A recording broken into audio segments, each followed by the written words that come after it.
देखो रिकॉर्डिंग का मैसेज गया और स्क्रीन शेयर है। Yes ma'am. अच्छा ठीक है। अच्छा देखो, आज हम लोग का एडमिशन ऑफ पार्टनरशिप जो है ये कंप्लीट हो जाएगा, ठीक है। जितना मुझे लग रहा है हो जाएगा, जो भी हमारा क्वेश्चंस बाकी है।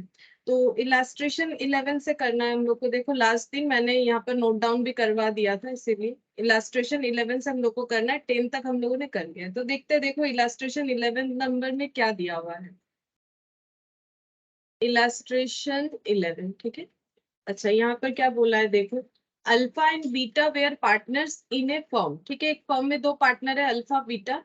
मीटा चेन sharing profit and losses equally, ठीक है। तो ये क्या है, नेमली, अच्छा इनका फर्म का नाम है, क्या अजीब सा नाम है जो भी हो।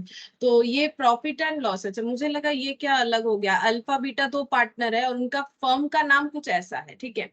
तो यहाँ पर बोल रहा है कि प्रॉफिट एंड लॉस क्या है इनका, इक्वल, मतलब 1:1। अच्छा कैपिटल बोला है दोनों का, अल्फा बीटा का, ठीक है। अच्छा factory building, plant machine, office furniture, inventory, ये सब एसेट हमें दिख रहा है। जनरल रिजर्व दिया हुआ है, तो हम लोगों ने एडमिशन में स्टार्टिंग में ही पढ़ा था कि अगर किसी तरह का अनडिस्ट्रीब्यूटेड रिजर्व प्रॉफिट लॉस है तो वो ओल्ड पार्टनर में ओल्ड प्रॉफिट शेयरिंग रेशियो में डिस्ट्रीब्यूट हो जाता है। अब ये कहाँ दिखेगा हमें, ऑब्वियसली बैलेंस शीट में दिखेगा। अगर बैलेंस शीट में हमारा कोई जनरल रिजर्व है तो ये ओल्ड पार्टनर, क्योंकि अल्फा बीटा का बैलेंस शीट है, ये जो बैलेंस शीट है ये तब का है जब पार्टनर सिर्फ अल्फा बीटा था। तो अल्फा बीटा को ही प्रॉफिट का पार्ट मिलता है। जनरल रिजर्व के बारे में भी मैंने बताया था क्या होता है। तो ये इनके ओल्ड प्रॉफिट शेयरिंग रेशियो में इनको डिस्ट्रीब्यूट हो जाना चाहिए, इनका क्रिएटेड प्रॉफिट का पार्ट है तो इन्हीं को मिलना चाहिए।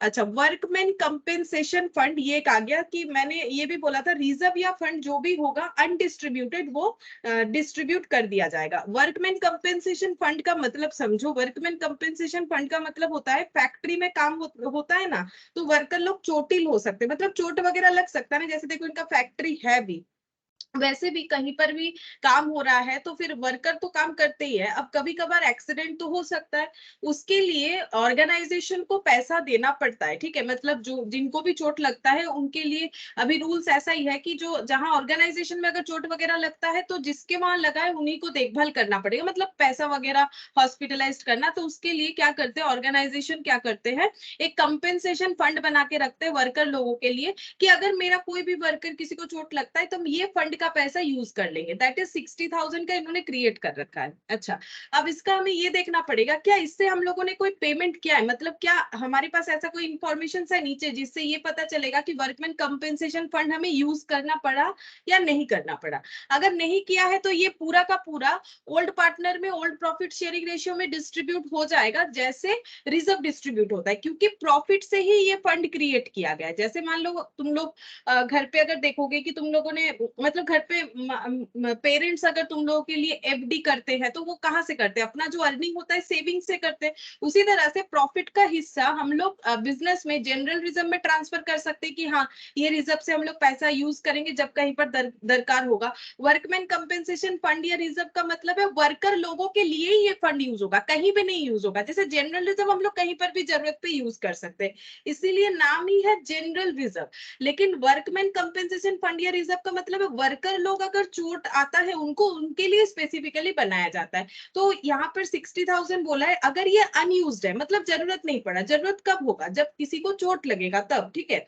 तो अगर यूज हुआ है तो ठीक है, अगर नहीं हुआ है तो मतलब पूरा का पूरा हम लोग ओल्ड पार्टनर में ओल्ड प्रॉफिट शेयरिंग रेशियो में डिस्ट्रीब्यूट कर देंगे जैसे जनरल रिजर्व का होता है। अगर यूज हुआ है, मान लो यहाँ से 10,000 का यूज हुआ है तो बाकी 50,000 जो है ओल्ड पार्टनर में ओल्ड प्रॉफिट शेयरिंग रेशियो में डिस्ट्रीब्यूट हो जाएगा। सपोज करो कि 10,000 यूज हुआ है, वो तो हमें इंफॉर्मेशन पढ़ने पे पता चलेगा कि यहाँ से कुछ यूज हुआ कि नहीं हुआ। अगर नहीं हुआ तो पूरा ओल्ड पार्टनर में ओल्ड प्रॉफिट शेयरिंग रेशियो में डिस्ट्रीब्यूट हो जाएगा। अब क्या बोला है, टर्म लोन। टर्म लोन मतलब वही जो एक टाइम पीरियड के लिए होता है ना, 5 साल 10 साल 20 साल, that is term loan. Term loan लिया गया है आईडीएफसी बैंक से 2,78,000 का।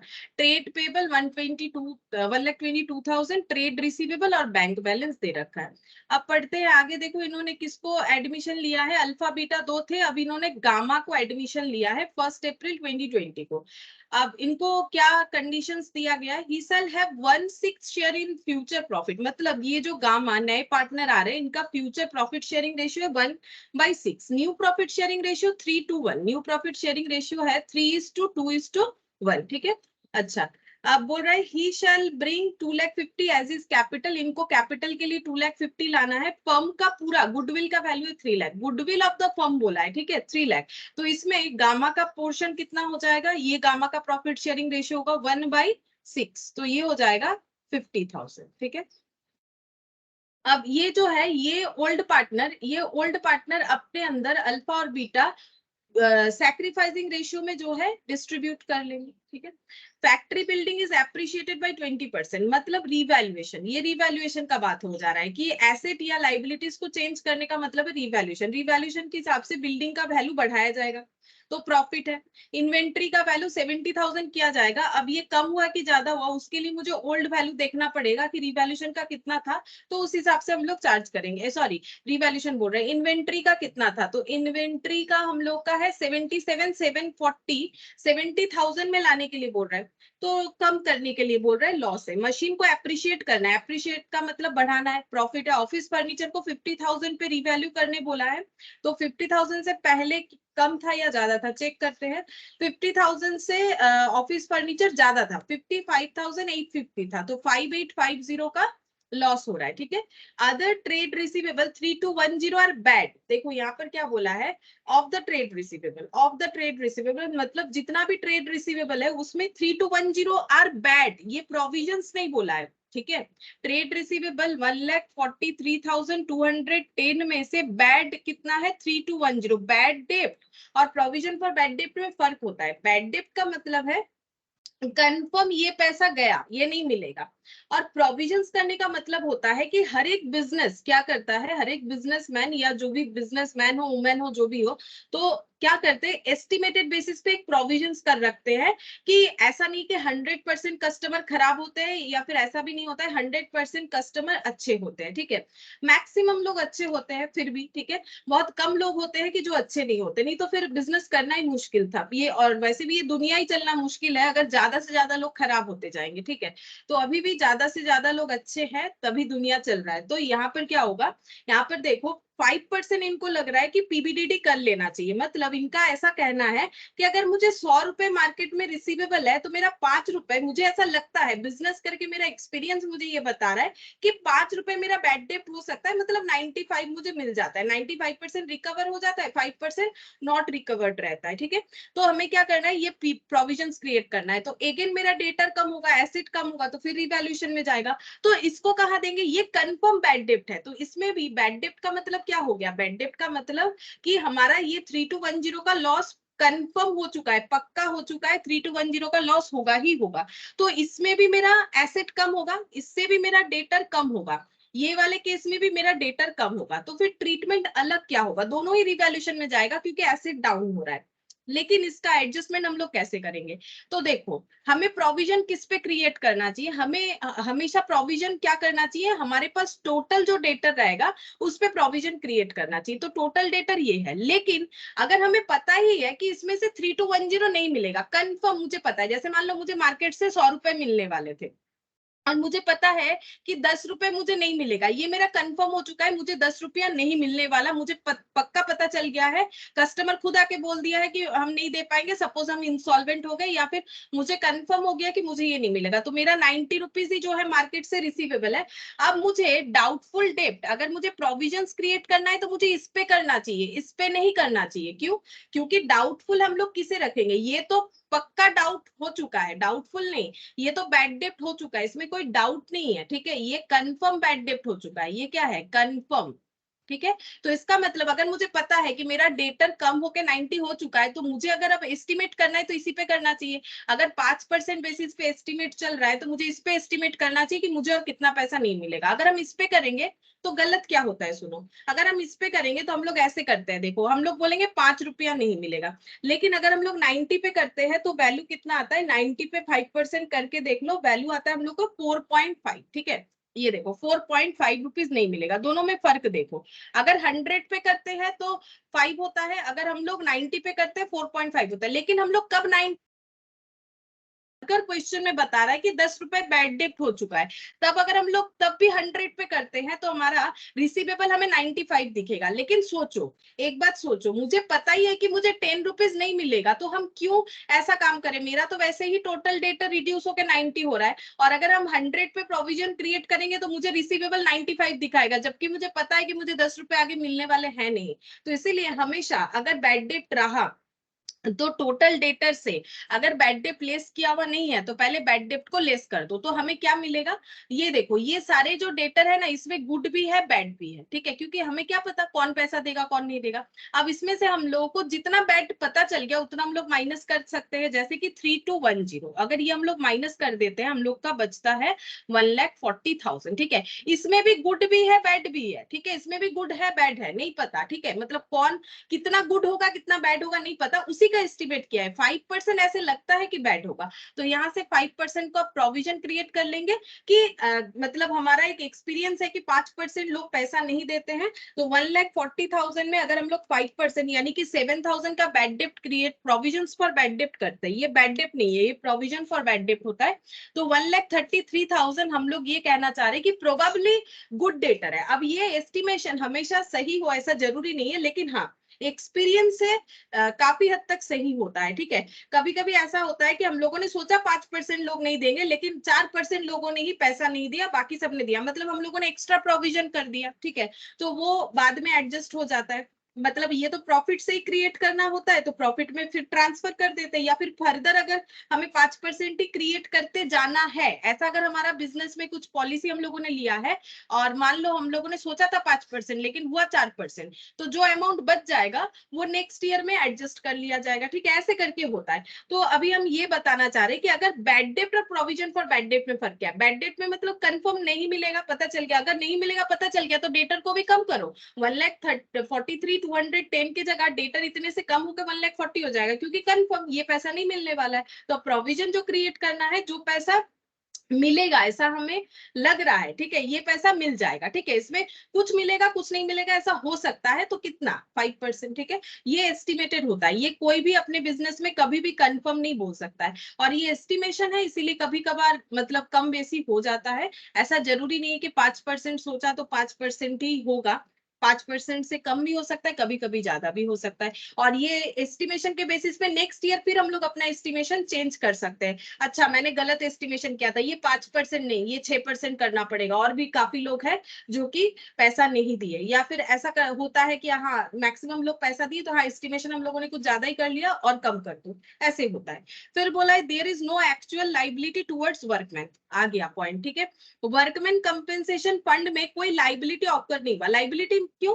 क्योंकि वर्कर का चोट लगा है, उसका पैसा देना पड़ रहा है, तो वो तो मतलब लाइबिलिटी हुआ ना। तो एक्चुअली ये कोई भी वर्कर को चोट वोट नहीं लगा, उसके लिए कोई भी पैसा खर्चा नहीं करना पड़ा, मतलब फंड का पैसा एज इट इज है, कुछ भी यूज करने का जरूरत नहीं है। तो ये पूरा ओल्ड पार्टनर में ओल्ड प्रॉफिट शेयरिंग रेशियो में डिस्ट्रीब्यूट हो जाएगा। ये गामा आने के बाद का पूरा प्रोसेस इस तरह से चलेगा, ठीक है। अच्छा, अब नेक्स्ट देखते हैं, you are required to prepare revaluation account, partners capital account, bank account, balance sheet after admission, ये बोला है, ठीक है। तो हम लोग सबसे पहले बनाएंगे अपना रिवैल्यूएशन अकाउंट। तो यहाँ पर लिखते हैं revaluation account in the books of, क्या नाम क्या है, ऐसा कुछ नाम है, ठीक है, in the books of revaluation account.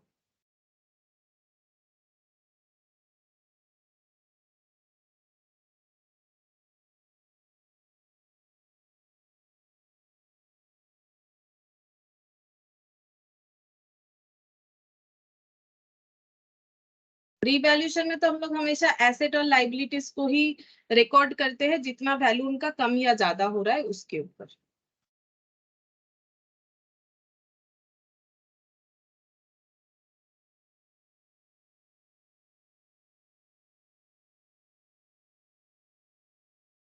अच्छा, अब देखते हैं क्या क्या बोला गया था। तो रिवैल्यूएशन का पॉइंट यहाँ से था, फैक्ट्री बिल्डिंग को एप्रिशिएट करना है 20%, तो बिल्डिंग का वैल्यू बढ़ेगा 20% से, तो रिवैल्यूएशन में प्रॉफिट होगा। क्रेडिट एसेट बढ़ रहा है तो एसेट अकाउंट डेबिट, एसेट का नाम है फैक्ट्री बिल्डिंग, तो बाई फैक्ट्री बिल्डिंग।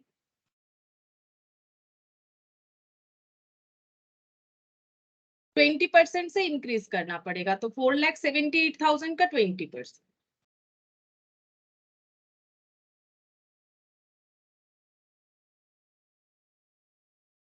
$4,78,000 का 20%, 95,600। फिर नेक्स्ट देखते हैं क्या बोला है। फैक्ट्री बिल्डिंग के बाद बोल रहा है यहाँ पर इन्वेंट्री को 70,000 पे वैल्यू करने के लिए बोला गया है। इन्वेंट्री वैल्यूड एट, मतलब इन्वेंट्री का टोटल वैल्यू 70,000 होना चाहिए, जो था 77,740, तो वैल्यू कम हो जाएगा, तो रिवैल्यूएशन में डेबिट हो जाएगा लॉस, क्योंकि एसेट कम हो रहा है। तो इन्वेंट्री 77,740 माइनस यहाँ पर 70,000 में लाने के लिए बोला है। अच्छा, तो 77,440 ये इन्वेंट्री का वैल्यू हो जाएगा। अच्छा, फिर नेक्स्ट देखो क्या बोला है, मशीन को अप्रिशिएट करना है 20%, तो मशीन का वैल्यू बढ़ेगा 20% से 3,41,000 पे 20% by plant and machine. 3,41,000 into 20%, 68,200। ठीक है, 68,200 चेक करके देख लेते हैं। 3,41,000 इंटू 20%, हाँ 68,200 हो गया। अच्छा, प्लांट मशीनरी के बाद है यहाँ पर ऑफिस फर्नीचर 50,000 पे वैल्यू करने के लिए बोला है। अच्छा, ऑफिस फर्नीचर को 50,000 पे वैल्यू करने के लिए बोला है। 50,000 ये पहले ज्यादा था, कम हो जाएगा, मतलब टू साइड में आ जाएगा, एसेट क्रेडिट हो जाएगा, टू ऑफिस फर्नीचर। अच्छा, कितना वैल्यू रहा, 55,850। अभी बोल रहा है कि 50,000 कर लो। ठीक है, तो 55,850, सॉरी 5850, एक 5 मैंने ज्यादा लिख दिया, 5850 ये वैल्यू हो जाएगा। अच्छा, नेक्स्ट देखते हैं। ऑन द ट्रेड रिसीवेबल, ये बैड डेप्ट हुआ है, मतलब इतने से डेटर कम हो जाएगा, तो टू बैड डेप्ट। ठीक है, जैसे हम लोग पीएल में ट्रीट करते हैं ना, पीएल ऑल्सो नॉमिनल अकाउंट, तो वैसे ही रिवैल्यूएशन डेबिट होगा, बैड डेप्ट होने से लॉस होगा, बैड डेप्ट हो जाएगा जितना बोला है 3,210, ये बैड डेप्ट हो गया। अच्छा, अब बोला है कि प्रोविजंस पे क्रिएट करना है 5% and 5% be provided for bad and doubtful डेप्ट, तो ये प्रोविजन होता है। प्रोवाइडेड बोला है ना, कंफर्म नहीं है, तो इसको हम लोग बोलते हैं पीबीडीडी, यानी कि provision for bad and doubtful डेप्ट। प्रोविजन फॉर डाउटफुल डेप्ट भी अगर से लिखते हैं हम लोग तो भी एक ही बात है, कोई प्रॉब्लम नहीं है। पीबीडीडी यानी provision for bad and doubtful डेप्ट लिखो या फिर डाउटफुल डेप्ट लिखो। अच्छा, इसका कैलकुलेशन कैसे होगा, पहले हम लोग डेटर चेक करेंगे, 1,43,210। इसमें हम लोगों को पता है 3,210 ये कभी नहीं मिलेगा। ठीक है, ये हम लोग को कंफर्म हो गया कि ये पैसा तो नहीं मिलने वाला। तो अब जो प्रोविजंस क्रिएट करेंगे, जो पैसा मिलेगा उस पे डाउट करेंगे ना, जो पैसा डाउट, मतलब ये तो डाउट क्लियर हो गया कि ये पैसा नहीं मिलेगा, तो जो डाउट है, जो पैसा मिलने वाला है उसी पे डाउट क्रिएट होगा कि अब कितना मिलेगा। तो एस्टिमेशन बोल रहा है कि 5% हमें नहीं मिलेगा। ठीक है, ये हमारे बिजनेस का एस्टिमेशन है। ठीक है, तो 1,43,210 माइनस 3,210, 1,40 इंटू 5%, तो ये वैल्यू आ रहा है 7,000। ठीक है, तो provisions for bad and doubtful डेप्ट आ जाता है 7,000। अच्छा, फिर नेक्स्ट यहाँ पर बस और कुछ नहीं है, यहाँ पर और कुछ नहीं दिया गया है जो एसेट लाइबिलिटीज के साथ एडजस्ट हो। तो अब हम लोग यहाँ पर चेक करेंगे प्रॉफिट हुआ है कि लॉस हुआ है। 95,600 प्लस 62,800, तो 006 प्लस 2 8। अच्छा, 8 और 5 कितना हो जाएगा, 13। 9 प्लस 1 10, 10 और 6 16, 1,63,800, यहाँ पर भी लिख लेते हैं 1,63,800। ठीक है, 1,63,800। अब ये लेस करते हुए चलते हैं, 1,63,800 माइनस 7,740, 5,850, 3,210 और 7,000। 1,40,000 आ रहा है प्रॉफिट। ये ओल्ड पार्टनर में ओल्ड प्रॉफिट शेयरिंग रेशियो में चला जाएगा, तो to profit on revaluation transfer to partners capital, ठीक है। अच्छा, पार्टनर कौन है? अल्फा और बीटा, ठीक है। कितना कितना जाएगा? इनका ओल्ड पीएसआर जितना है उसी बेसिस पे चला जाएगा। तो ओल्ड पीएसआर है इक्वली, यानी इसका आधा आधा कर लेंगे, 70,000 और 70,000, ठीक है। ये टोटल 1,40,000 हो जाएगा। तो रिवैल्यूएशन अकाउंट हम लोग का बन गया। अच्छा, इसके बाद हम लोग को प्रिपेयर करने बोला है पार्टनर्स कैपिटल अकाउंट, ठीक है। अभी हम लोग बनाएंगे partners capital account.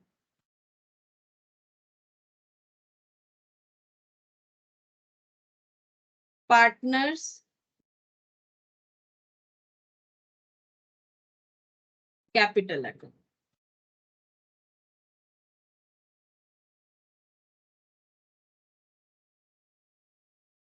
Alpha beta gamma, ठीक है। तुम लोग पूरा नाम लिख लो, हम एबीसी लिख रहे हैं। पूरा नाम लिखेंगे तो फिर हम मुझे जगह जो है प्रॉब्लम होता है। अभी तुम लोग चाहो तो ऐसे लिखो, लेकिन एग्जाम में नहीं लिखना है, ठीक है। Alpha beta gamma. अब हम लोग ब्रॉट डाउन करते हैं ओपनिंग कैपिटल। कोई भी अकाउंट बनाते हो, ये किस चीज का लेजर है? कैपिटल का लेजर है, तो कैपिटल का ओपनिंग बैलेंस है तो वो लिखना पड़ेगा। तो ओपनिंग बैलेंस रहता है, तो यहाँ पर हम लोग लिखेंगे बाई बैलेंस बीडी। तो अल्फा का है 3 लाख, बीटा का है 2 लाख।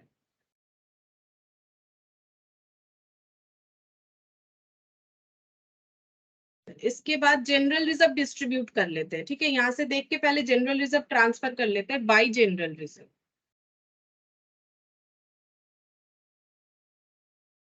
ये इक्वली डिवाइड हो जाएगा। ओल्ड प्रॉफिट शेयरिंग रेशियो क्योंकि इक्वल है, तो इक्वली डिवाइड हो जाएगा। अल्फा और बीटा में 1,80,000 का आधा आधा, मतलब 90,000, 90,000, ठीक है। इसमें गामा का कुछ नहीं होता है। क्यों नहीं होता है? उसका भी लॉजिक है, क्योंकि क्रिएट किसने किया है? ये तो मेहनत इन्होंने किया था, इनके मेहनत से जो प्रॉफिट बना उनसे इन्होंने जनरल रिजर्व बनाया। तो नया पार्टनर आ रहा है तो ये सब अपने अंदर जो है मेहनत से कमाए वो अपने अंदर ट्रांसफर कर ले रहे हैं, ठीक है। अपने अंदर डिस्ट्रीब्यूट कर ले रहे हैं ताकि इसका बेनिफिट इनकमिंग पार्टनर को ना मिले। हाँ, नेक्स्ट जब फिर से जनरल रिजर्व क्रिएट होगा गामा के एडमिशन के बाद, तब गामा को भी मिलेगा, ठीक है। तब अगर कभी डिस्ट्रीब्यूट होगा तो गामा को भी मिलेगा, लेकिन अभी गामा के एडमिशन के पहले जो भी रिजर्व प्रॉफिट है वो तो एग्जिस्टिंग पार्टनर यानी अल्फा बीटा ने क्रिएट कर रखा है, तो उन्हीं उन्हीं को जाना चाहिए। वर्कमैन कंपेंसेशन फंड, इसमें से कुछ यूज नहीं हुआ है तो पूरा फंड को डिस्ट्रीब्यूट कर देंगे बाय वर्कमैन कंपेंसेशन फंड।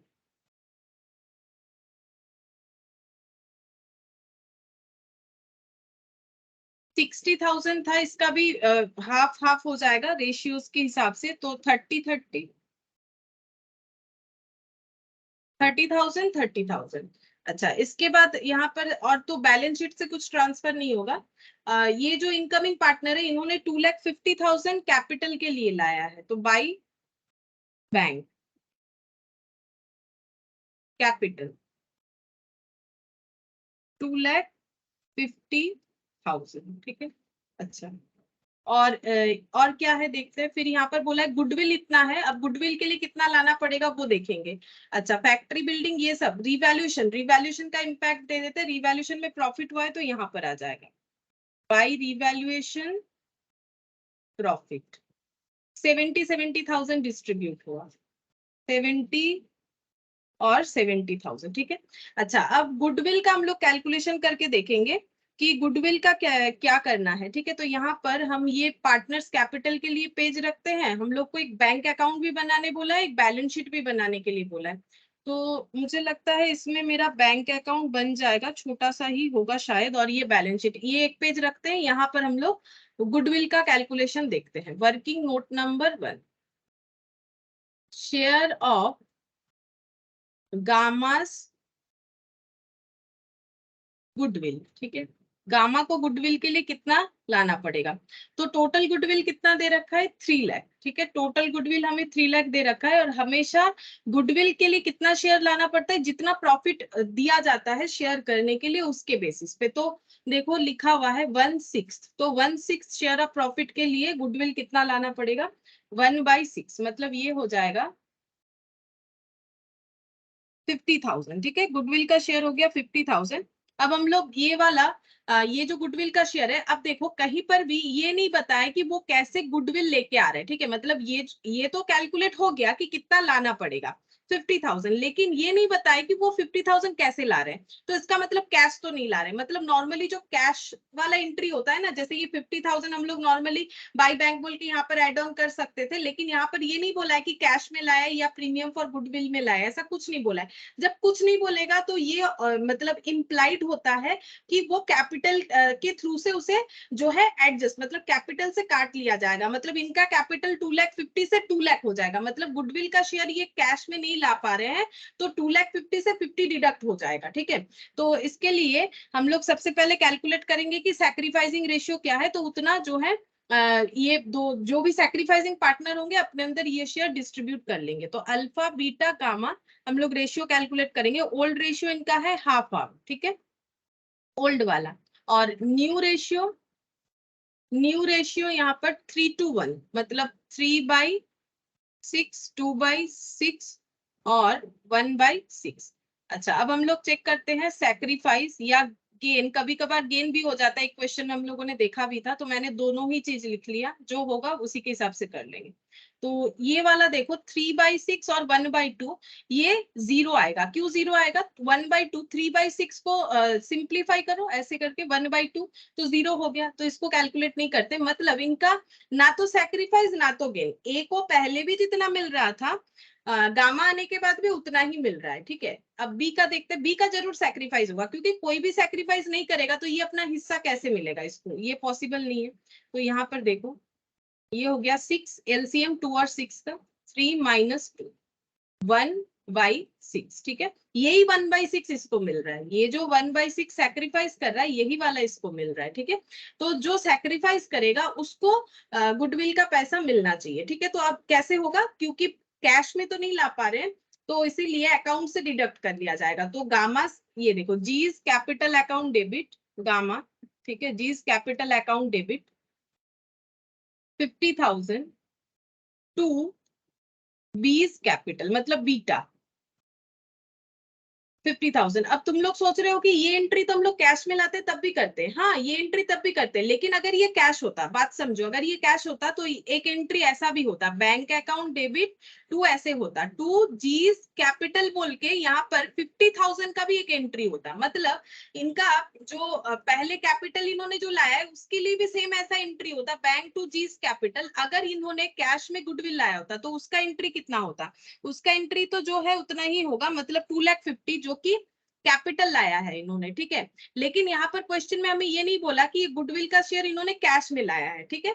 तो अगर कैश में लाते तो ये एंट्री होता, तो 2,50,000 प्लस 50 2,30,000 हो जाए, सॉरी 3,00,000 हो जाता टोटल, फिर वहां से 50,000 डिडक्ट होता। मतलब हम ये कहना चाह रहे कि जी गामा का कैपिटल 2,50,000 होता प्लस 50 होता, मतलब 3,00,000 होता, और इसमें से फिर से 50 डिडक्ट होता, मतलब उनका कैपिटल ये रह जाता। लेकिन ये वाला जो केस है ना, ये वाला केस जो है ये एंट्री नहीं हो रहा है, क्योंकि वो ऐसे कैश में कुछ भी नहीं ला रहे हैं, तो इसका मतलब सीधा सीधा इनके कैपिटल से डिडक्ट करो। जैसे इसका रिवर्स एंट्री क्या होता है, इसके बाद का एंट्री क्या होता है, इसके बाद का एंट्री होता G2 बीटा, ठीक है, क्योंकि बीटा सैक्रिफाइस कर रहे हैं, तो यहाँ पर डायरेक्ट हो जाएगा G2 बीटा, ठीक है, मतलब ये 2,50,000 से 50,000 चला जाएगा, मतलब कैपिटल 2,00,000 आ जाएगा, ये डिफरेंस होता है, ठीक है। तो ये हम लोगों ने छोटे छोटे क्वेश्चंस में भी देखा था, फिर भी हम एक बार फिर से बता दिए ऐसे करके एंट्री होता है। तो ये वाला एंट्री हम लोग पोस्ट कर लेते हैं, गामास कैपिटल टू बीटास कैपिटल, क्योंकि सिर्फ बीटा ही सैक्रिफाइस कर रहे हैं, तो उनके कैपिटल में ही पैसा ट्रांसफर होगा to Beta's capital 50,000 by Gamma. अच्छा, इन्होंने यहाँ पर गामा का स्पेलिंग जो है कुछ ऐसा लिखा है, यहाँ पर हो जाएगा बाई गामा बोल के बीटा के कॉलम में जाएगा 50,000, हो गया, और तो कुछ नहीं होगा। अब हम लोग इसको क्लोज करेंगे। यहाँ पर हमें कोई कंडीशन नहीं दिया है कि हम लोग का क्लोजिंग कैपिटल इतना होना चाहिए उतना होना चाहिए, तो हम लोग सिंपल इसे जैसे क्लोज करते, क्लोज करके जितना आएगा वही क्लोजिंग कैपिटल हम लोग एजम्पशन लेंगे, ठीक है। टू बैलेंस सीडी चेक करते हैं। तो ये देखो, ए ने जब अपना बिजनेस स्टार्ट किया तो ए ने कितना पैसा दिया?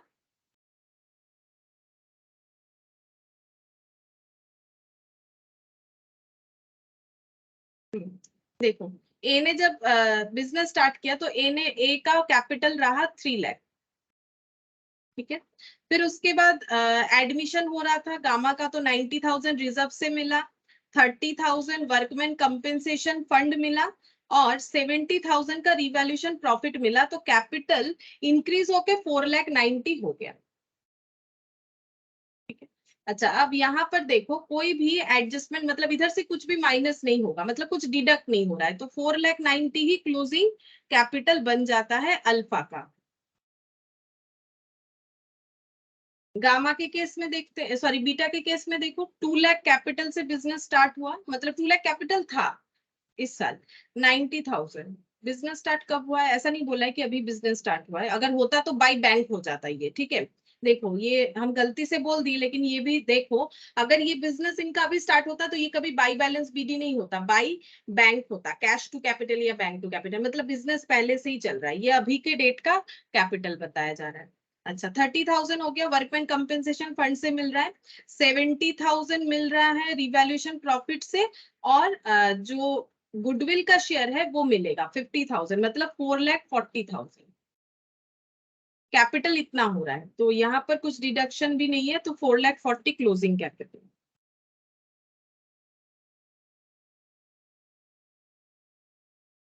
और इनका 2,50,000 था, और 50,000 इनको देना पड़ेगा बीटा को सेक्रीफाइस के लिए, तो इनका 2 लाख बचेगा, 2,50,000। ठीक है। तो ये हम लोग का बन गया कैपिटल अकाउंट। ठीक है, ये हम लोग का कैपिटल अकाउंट बन गया। अच्छा, अब देखते हैं बैंक अकाउंट बनाने के लिए बोला है, तो बैंक अकाउंट अभी तक किसी क्वेश्चन में नहीं बोला था, लेकिन आसान होता है। ठीक है, बैंक अकाउंट तुम लोग बैंक का लेजर कितना बार बनाए हो? बैंक अकाउंट मतलब क्या? बैंक का लेजर बनाना, तो बैंक का लेजर बनाएंगे। ये हो गया बैंक के लिए मैंने लेजर बना, डेबिट और क्रेडिट। ठीक है।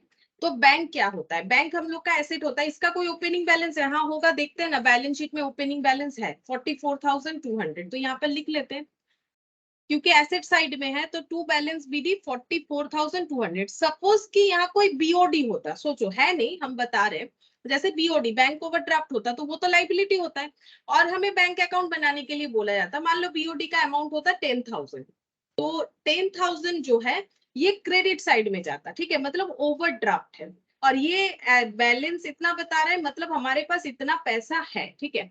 अच्छा, अब कोई ट्रांजैक्शन से क्या हमारे पास और कोई पैसा आया है या फिर गया है, तो उसका एंट्री हम लोग कर लेंगे, मतलब कैश ब्रिंग इन, या फिर जो है ड्रॉइंग्स कुछ भी अगर हुआ है तो चेक करते हैं। देखो यहाँ पर जो भी एंट्री हुआ है, हाँ, गामा ने पैसा लाया है, उसका एंट्री हुआ है बैंक टू गामास कैपिटल। ठीक है, तो बैंक में क्या लिखेंगे? To gamma's capital.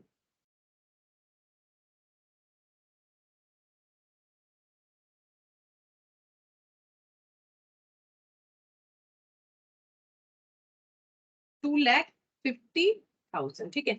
और तो देख लो, यहाँ पर भी हमें कोई, ये तो रिवैल्यूएशन नहीं, यहाँ तो कोई कैश बैंक का आइटम नहीं है, यहाँ पर भी नहीं है, तो बस इतना ही हुआ है, मतलब हम लोग का बैंक बैलेंस इतना था और इतना ऐड होके इंक्रीज हो गया। ये कोई नया चीज नहीं है, हम लोग जब भी पार्टनरशिप करते हैं, देखो बैंक का बैलेंस हम लोग ऐसे करके कैलकुलेट करते हैं, क्योंकि हमें अकाउंट बनाने के लिए नहीं बोला जाता है। अगर बोला जाएगा तो फिर हम लोग अकाउंट बनाएंगे, तो वहां से ही हमें क्लोजिंग बैलेंस मिल जाएगा कि कितना पैसा था और कितना आया, या फिर अगर पेमेंट करना पड़ा तो कितना पेमेंट करना पड़ा। तो यहाँ पर क्लोजिंग क्या होगा? बाई बैलेंस सीडी, कितना कैश बैलेंस बचा हुआ है, मतलब बैंक बैलेंस, यहाँ पर बैंक बोला है तो बैंक बैलेंस। तो टोटल कर लेते हैं, 2,50,000 plus 44,200, 2,94,200।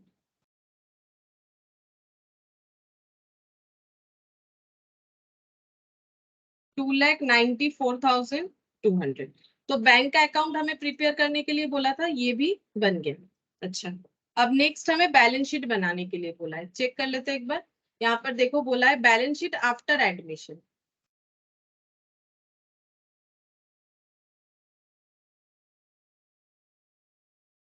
Balance sheet of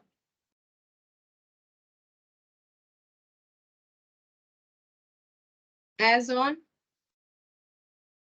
1st April 2020 after admission.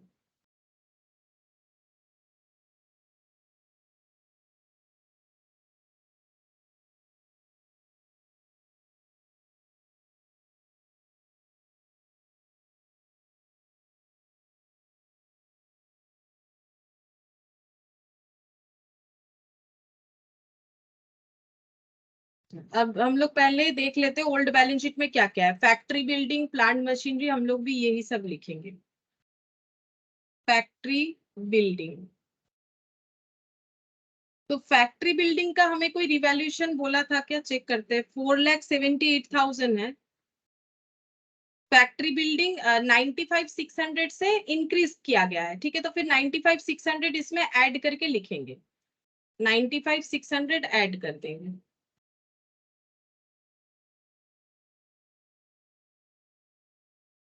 4,78,000 add कर लेते हैं।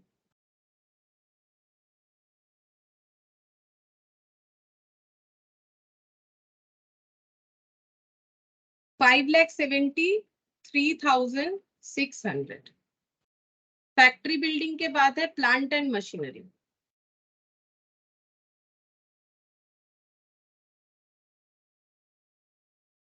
इसमें वैल्यू था 3,41,000। चेंजेस क्या हुआ है यहाँ पर देखेंगे। प्लांट मशीनरी भी इंक्रीज हुआ है 68,200 से।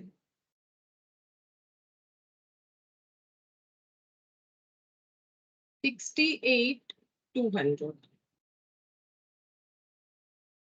3,41,000 प्लस 68,200, 4,09,000, 4,09,200।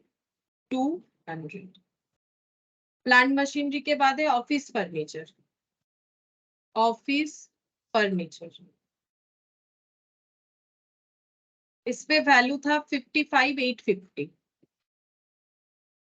और इसको हमें कम करने के लिए बोला था। ये देखो ऑफिस फर्नीचर को हमें कम करना है 5,850 से, या फिर डायरेक्टली चाहो तो वहां से देख के 50,000 भी लिख सकते हैं, ठीक है, जो ठीक लगे वैसे कर लो। 5,850 कम करने बोला है, यानी 50,000 हो जाएगा, जो हमें डायरेक्टली भी दिया हुआ है, हम लोग चाहे तो लिख सकते हैं। इन्वेंट्री,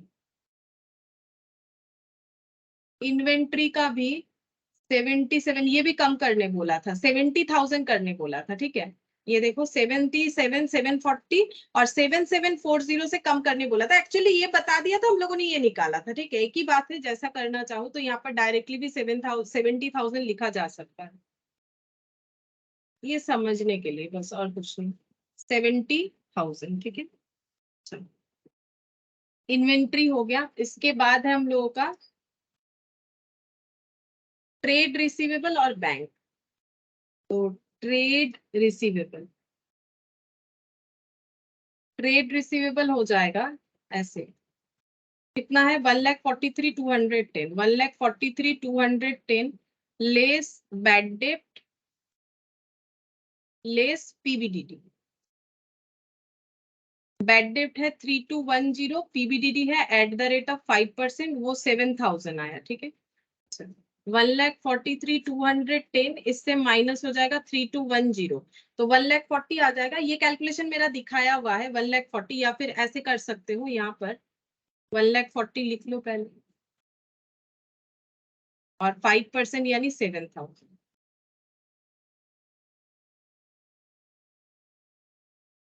1,33,000 ये ट्रेड रिसीवेबल का वैल्यू आ जाएगा।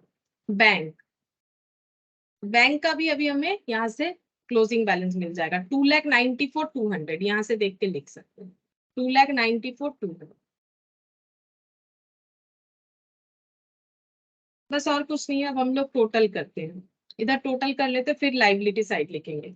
1,33,000, 2,94,200 प्लस 70,50 मतलब 1,20,000 plus 4,09,200 plus 5,73,000, 3,600, 15,30,000।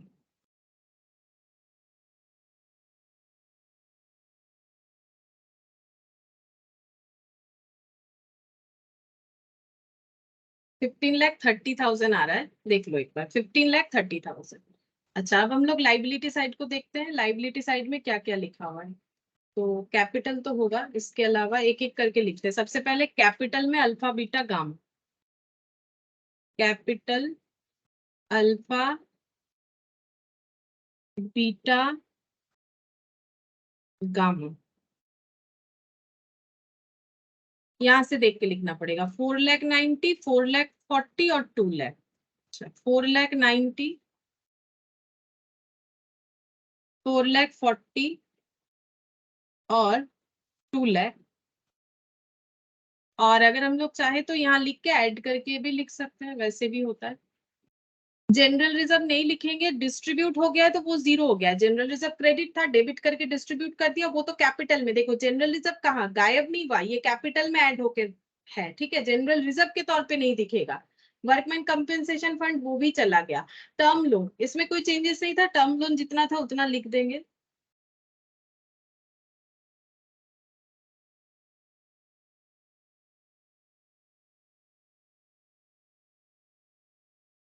Term loan from ए आई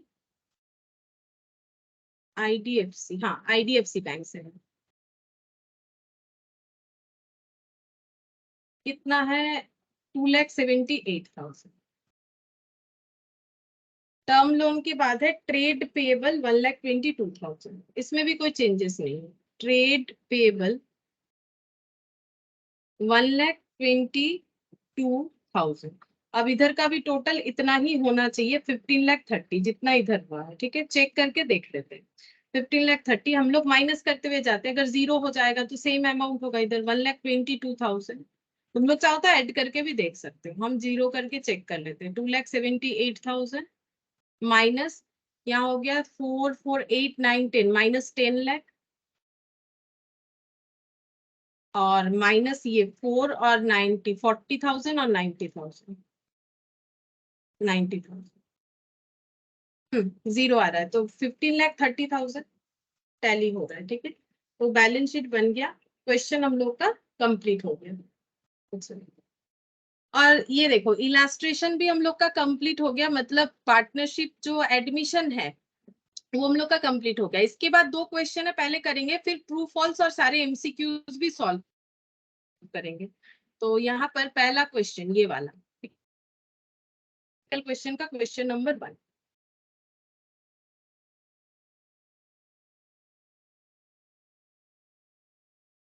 क्या बोला है देखो, the following was the balance sheet of A B and C who were equal partners, मतलब 1:1:1, 1:1:1, bills payable, creditor, capital account, balance sheet दे रखा है, cash, debtor, stock, furniture, building, bills receivable.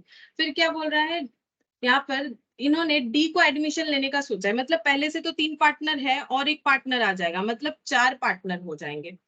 D into partnership given in 1/4 share in profit on the following terms. Terms conditions क्या है? D should bring in 6,000 for goodwill. देखो यहाँ पर बता दिया है कि 6,000 गुडविल के लिए लाना पड़ेगा, rupees 6,000 for goodwill and 10,000 as capital, मतलब ये कैश में लाया जाएगा, क्योंकि बता दिया ब्रिंग इन ₹6,000 फॉर गुडविल। अच्छा, फिर इसका बोल रहा है 1/2 ऑफ द गुडविल, जो गुडविल लाया जाएगा, गुडविल मतलब 6,000 का बात हो रहा है, इसका 1/2 मतलब 1/2, यानी कि 1/2 ऑफ 6,000 यानी 3,000 shall be withdrawn by old partner. लेकिन ये कैसे ट्रीट करेंगे? सबसे पहले गुडविल का शेयर जो आएगा वो सैक्रिफाइसिंग पार्टनर अपने अंदर सैक्रिफाइसिंग रेशियो में ले लेंगे, ठीक है। उसके बाद वो सैक्रिफाइसिंग जो पार्टनर है, मतलब जो ओल्ड पार्टनर है, वो हाफ हाफ अपना हिस्सा विथड्रॉन करेंगे। अभी करेंगे तो हमें और भी क्लियर समझ में आ जाएगा। स्टॉक एंड फर्नीचर डेप्रिशिएट करना है, मतलब स्टॉक का वैल्यू भी कम होगा, फर्नीचर का वैल्यू भी कम होगा, यानी रिवैल्यूएशन में लॉस होगा, ठीक है। Liability 1,300 be created against bills discounted, ठीक है। तो बिल्स रिसीवेबल यहाँ पर दिया था, बिल का डिस्काउंटेड, बिल को डिस्काउंट करवाया गया था, ठीक है, उसमें लाइबिलिटी क्रिएट हुआ है यहाँ पर 1,300। इसका मतलब क्या है? इसका मतलब ये होता है, जब हम लोग बिल्स पढ़ेंगे, या फिर तुम लोगों ने देखो 11 में अगर किया है तो तो बिल्स क्या होता है, बिल्स ऑफ एक्सचेंज होता है जब कोई डेटर किसी क्रेडिटर को, मतलब अपने जिससे वो सप्लायर है उसको बोल रहा है कि हम आपका पेमेंट जो है थोड़ा लेट से करेंगे, मतलब क्रेडिट में ले रहा है लेकिन क्रेडिट पीरियड काफी ज्यादा मांग रहा है, मैक्सिमम 90 डेज या 3 मंथ्स होता है, तब क्या होता है, प्रूफ के लिए बिल्स ड्रॉ किया जाता है। ठीक है, अब बिल्स में क्या होता है, प्रूफ हो गया कि हाँ इस पर्सन को बिल में ये लिखा हुआ रहता है कि आप ये पैसा मुझे कब दोगे, वो लिख के बताओ, मतलब रिटन डॉक्यूमेंट बना लिया जाता है। तो यहाँ बोल रहा है 1300 भी क्रिएटेड अगेंस्ट बिल्स डिस्काउंटेड। अब क्या होता है, वो बिल तो रख लिया, अब मान लो ये कस्टमर है ए, ठीक है, ये बी से कुछ खरीदा है, ठीक है, बी से कुछ परचेस किया है और बी को बोला है हम 3 मंथ्स बाद आपको पैसा देंगे, और इसके लिए इन्होंने अपने अंदर एक बिल्स ऑफ एक्सचेंज का जो है रिटन डॉक्यूमेंट कर लिया। ठीक है, अब 3 मंथ्स बाद ही पैसा मिलेगा किसको, बी को ए से, लेकिन बी को अगर अचानक पैसे का काफी ज्यादा जरूरत है तो ये डॉक्यूमेंट जो कि बी के पास ही रहेगा, क्योंकि उसके पास ही रहना चाहिए। सोचो ये सेलर है, इसी के पास रहना चाहिए। परचेजर अगर खराब आदमी निकला, मतलब अगर गलत आदमी निकला, वो क्या करेगा, वो तो ये बिल का जो डॉक्यूमेंट है उसको लेके भाग जाएगा। ठीक है, तो इसके पास प्रूफ क्या रहेगा कि इसने इसको कुछ बेचा है। तो बी क्या करता है, ये बिल्स ऑफ एक्सचेंज बना के इसको साइन करवाता है, एक को बोलता है तुम साइन करो, साइन करने के बाद ये अपने पास रख लेता है। ठीक है, कि बाई चांस 3 मंथ्स बाद मुझे पैसा नहीं मिला तो हम इसके ऊपर केस कर सकते हैं। ठीक है, अब ऐसा भी हो सकता है कि बी को 3 मंथ्स के अंदर पैसे का जरूरत हो गया, हो ही सकता है। अब क्या करे, ऐसे तो मांग नहीं सकता, अगर ए को जाके बोलेगा तो ये बोलेगा मैंने तो पहले ही बोला था हम 3 मंथ्स बाद ही देंगे, अभी कैसे दे दें।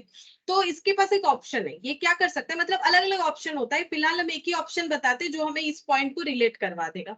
तो ये क्या कर सकते हैं, ये वाला डॉक्यूमेंट को लेके बैंक के पास जा सकते हैं। ठीक है, बैंक के पास जा सकते हैं और बैंक को बोल सकते हैं देखिए बैंक, ये मुझे 3 मंथ्स बाद मिस्टर ए से यहाँ पर मान लो ये 10,000 का सेल था, 10,000 रुपए मिलने वाला है, लेकिन मुझे ना पैसे का काफी ज्यादा जरूरत है, तो आप एक काम करो, आप ये बिल रख लो और आप ए से 10,000 ले लेना 3 मंथ्स बाद और मुझे अभी कुछ दे दो। तो बैंक बोलेगा इसमें मेरा क्या फायदा, ठीक है, मेरा क्या फायदा, तो हम 10,000 नहीं देंगे, हम बी को कम देंगे। तो बैंक क्या बोलेगा बी को, ठीक है तुम्हें पैसे का जरूरत है हम दे देंगे, लेकिन हम 10,000 नहीं देंगे, एग्जाम्पल दे रहे हैं 9,000 देंगे, 1,000 रुपए हम चार्ज काट लेंगे। ठीक है, 1,000 रुपए हम चार्ज काट लेंगे, जैसे हर एक चीज का चार्ज होता है ना, सर्विस चार्ज, तो बैंक अपना सर्विस चार्ज काट रहा है, तो बैंक बोल रहा है तुम्हें पैसे का जरूरत है, तुम्हें हम टाइम से पहले पैसा दे रहे हैं, तो मेरा भी तो कुछ अर्निंग होना चाहिए। जैसे हम लोग debit card credit card use करते हैं तो उसका भी एक जो है ईयरली सर्विस चार्ज कटता है ना, उसी तरह से। तो यहाँ पर बोल रहा है बैंक बोल रहे ठीक है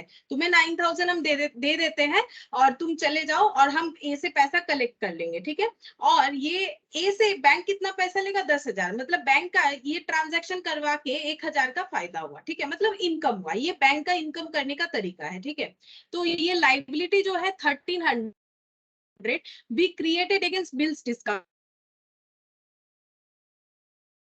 लाइबिलिटी क्रिएट हुआ है अगेंस्ट बिल्स डिस्काउंटेड के। ठीक है, बिल डिस्काउंट करवाया गया था उसके अगेंस्ट में 1,300 का लाइबिलिटी क्रिएट हुआ है। अब लाइबिलिटी कैसे क्रिएट हो सकता है, अब ये बिल डिस्काउंट हो गया, अब मान लो ये ए ने 3 मंथ्स बाद पैसा नहीं दिया, तो बैंक किसको बोलेगा, बैंक बी को इन्फॉर्म करेगा कि आपने जो डॉक्यूमेंट दिया था जिसके थ्रू से मुझे मिस्टर ए से पैसा मिलने वाला था, उन्होंने वो पैसा नहीं दिया। तो अब बी को क्या करना पड़ेगा, बैंक किसी का बात नहीं सुनता है, बैंक बोलेगा मुझे नहीं पता, मुझे तो मेरा 10,000 चाहिए, ए नहीं देगा तो आप दो।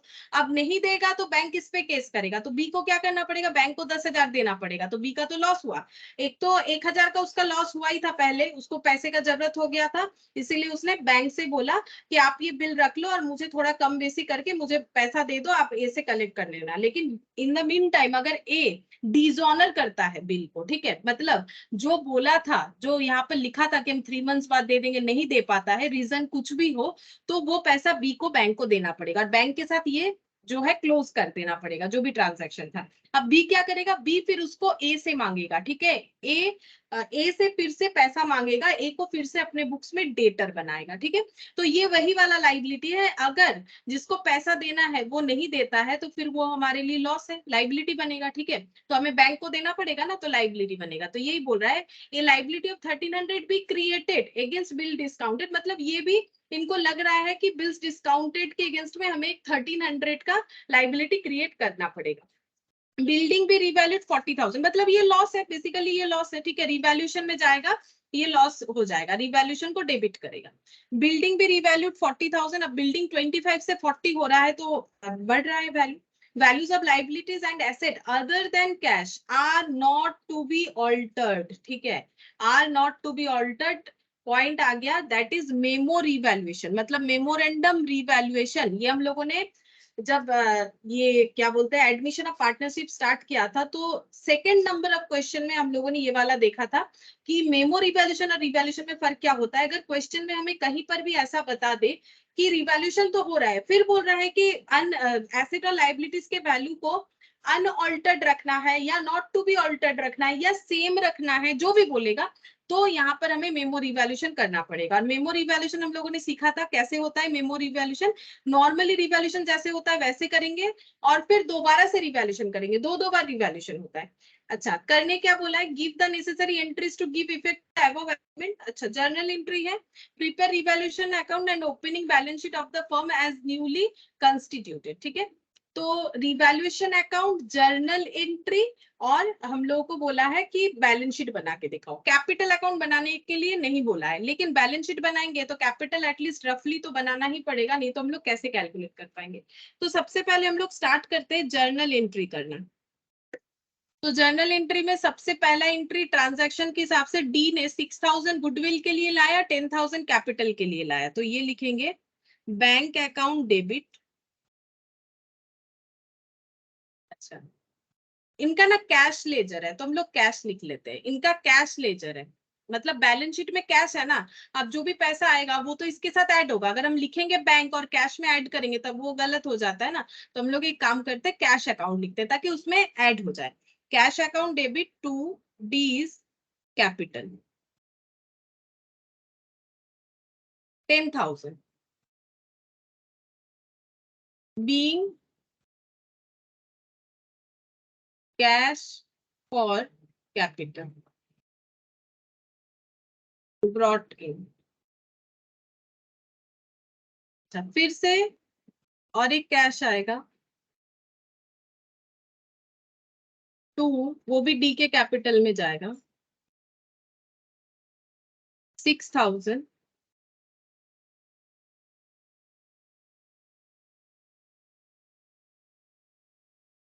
being share of goodwill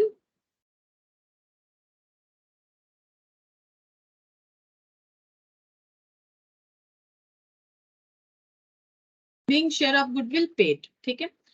अच्छा, अब यहाँ पर बोला है कि जो गुडविल का पैसा आएगा वो तो पहला बात है कि ओल्ड पार्टनर अपने अंदर ओल्ड प्रॉफिट शेयरिंग रेशियो में डिस्ट्रीब्यूट करेंगे, तो वो लिखते हैं ये गुडविल का पैसा। तो गुडविल का पैसा कितना है, डीज कैपिटल, ये डेबिट हो जाएगा, D's capital account debit to sacrificing partner. अब सैक्रिफाइसिंग पार्टनर कौन है, इनका पहले इक्वल था और डी का 1/4 हुआ, नया कोई रेशियो बताया नहीं है, और डी के आने के बाद ये कैसे प्रॉफिट शेयर करेंगे ये भी नहीं बताया। तो old PSR equal to sacrificing ratio, ठीक है, मतलब सैक्रिफाइसिंग रेशियो 1:1:1 होगा। अगर तुम लोग चाहो तो करके देख भी सकते हो। डी के आने के बाद प्रॉफिट का जो पोर्शन बचता है 3/4, इसमें किसका किसका हिस्सा होगा, ए बी सी का हिस्सा होगा। तो ए का कितना होगा 3/4 इंटू 1/3, बी का कितना होगा 3/4 इंटू 1/3, सी का कितना होगा 3/4 इंटू 1/3। तो बेसिकली सभी का 1/4 1/4 1/4 करके हो जाएगा। सब पहले सभी का 1/3 था, अभी 1/4 हो जाएगा। तो देख लो सैक्रिफाइसिंग कितना होता है 1/12, सभी का सेम डेटा है, सेम ही अमाउंट आएगा 1/12 1/12 1/12, यानी 1:1:1। लेकिन मैंने तो पहले भी तुम लोग को ये चीज बताया है, तो ये याद रखो, अगर हमें नया रेशियो नहीं दिया हुआ है या फिर डी को कैसे 1/4 शेयर मिला इसके बारे में कुछ नहीं दिया हुआ है, या फिर ऐसे भी नहीं बोला है कि एबीसी कैसे अपना प्रॉफिट शेयर करेंगे डी आने के बाद, ठीक है। तो उस केस में हम लोग को क्या करना पड़ेगा, उस केस में हम लोग old profit sharing ratio equal to हम लोगों का सैक्रिफाइसिंग रेशियो हो जाएगा, ठीक है। तो इसको हम लोग लिख लेते हैं, ये देखो to A's capital to B's capital to C's capital. तो अगर सभी का 1:1:1 हो रहा है तो 6,000 का डिस्ट्रीब्यूशन कैसे हो जाएगा, डिवाइडेड बाय 3, यानी 2,000 2,000 2,000। इसको हम लोग बोलेंगे being goodwill adjusted, being goodwill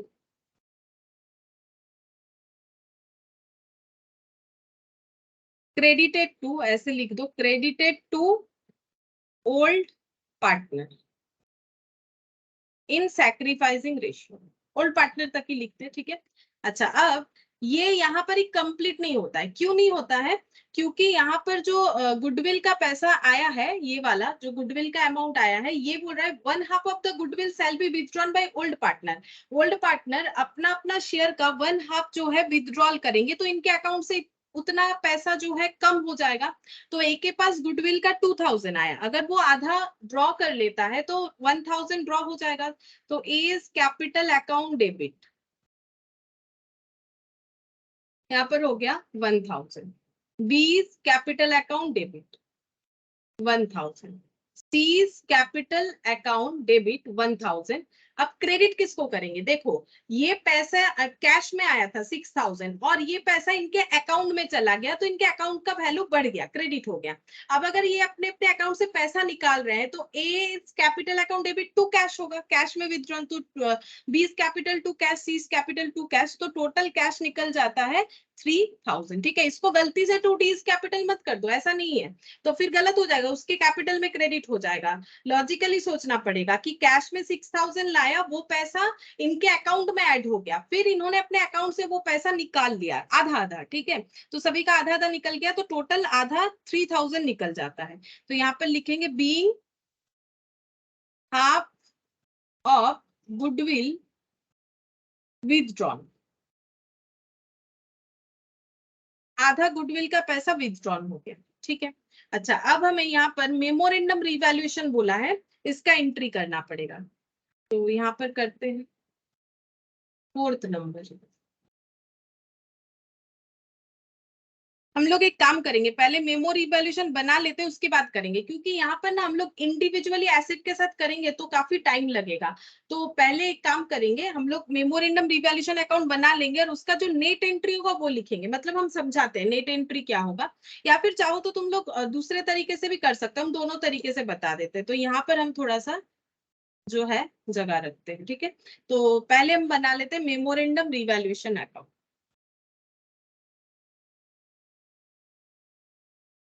memorandum क्यों बनेगा? ये जो लाइन दिया हुआ है वो पढ़ के समझ में आता है, क्योंकि एसेट का वैल्यू अनऑल्टर्ड रखना है।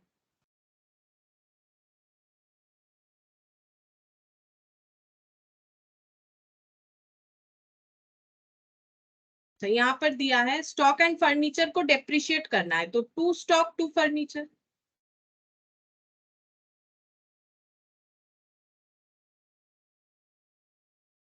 अच्छा, कितने से डेप्रिशिएट करना है? दोनों को 10% से, तो स्टॉक का 12000 का 10% 1200, और फर्नीचर का 5000 का 10%, तो 5000 का 10% 500 हो जाएगा। इसके बाद लाइबिलिटी ऑफ 1300, लाइबिलिटी डिस्काउंट के लिए क्रिएट करना है, again loss, revaluation loss to liability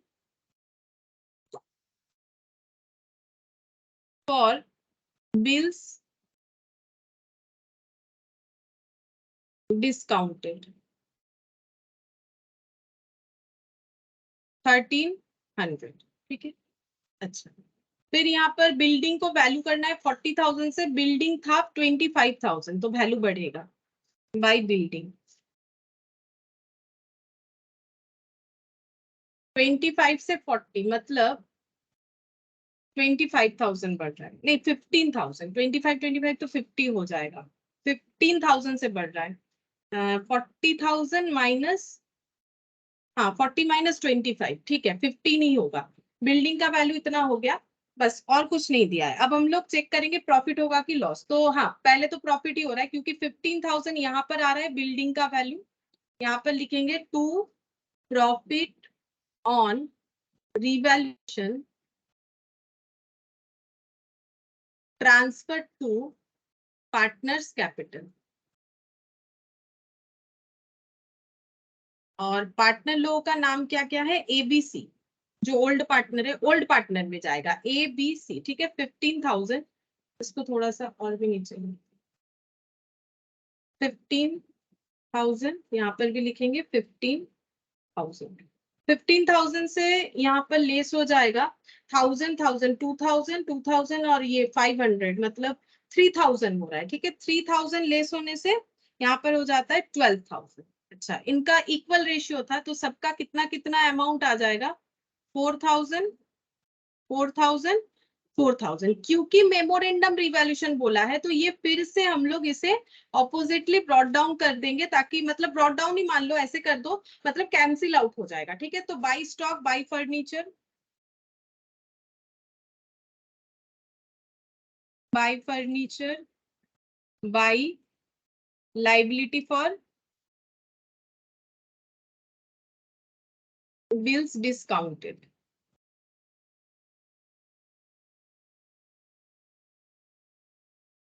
1200 500 1300।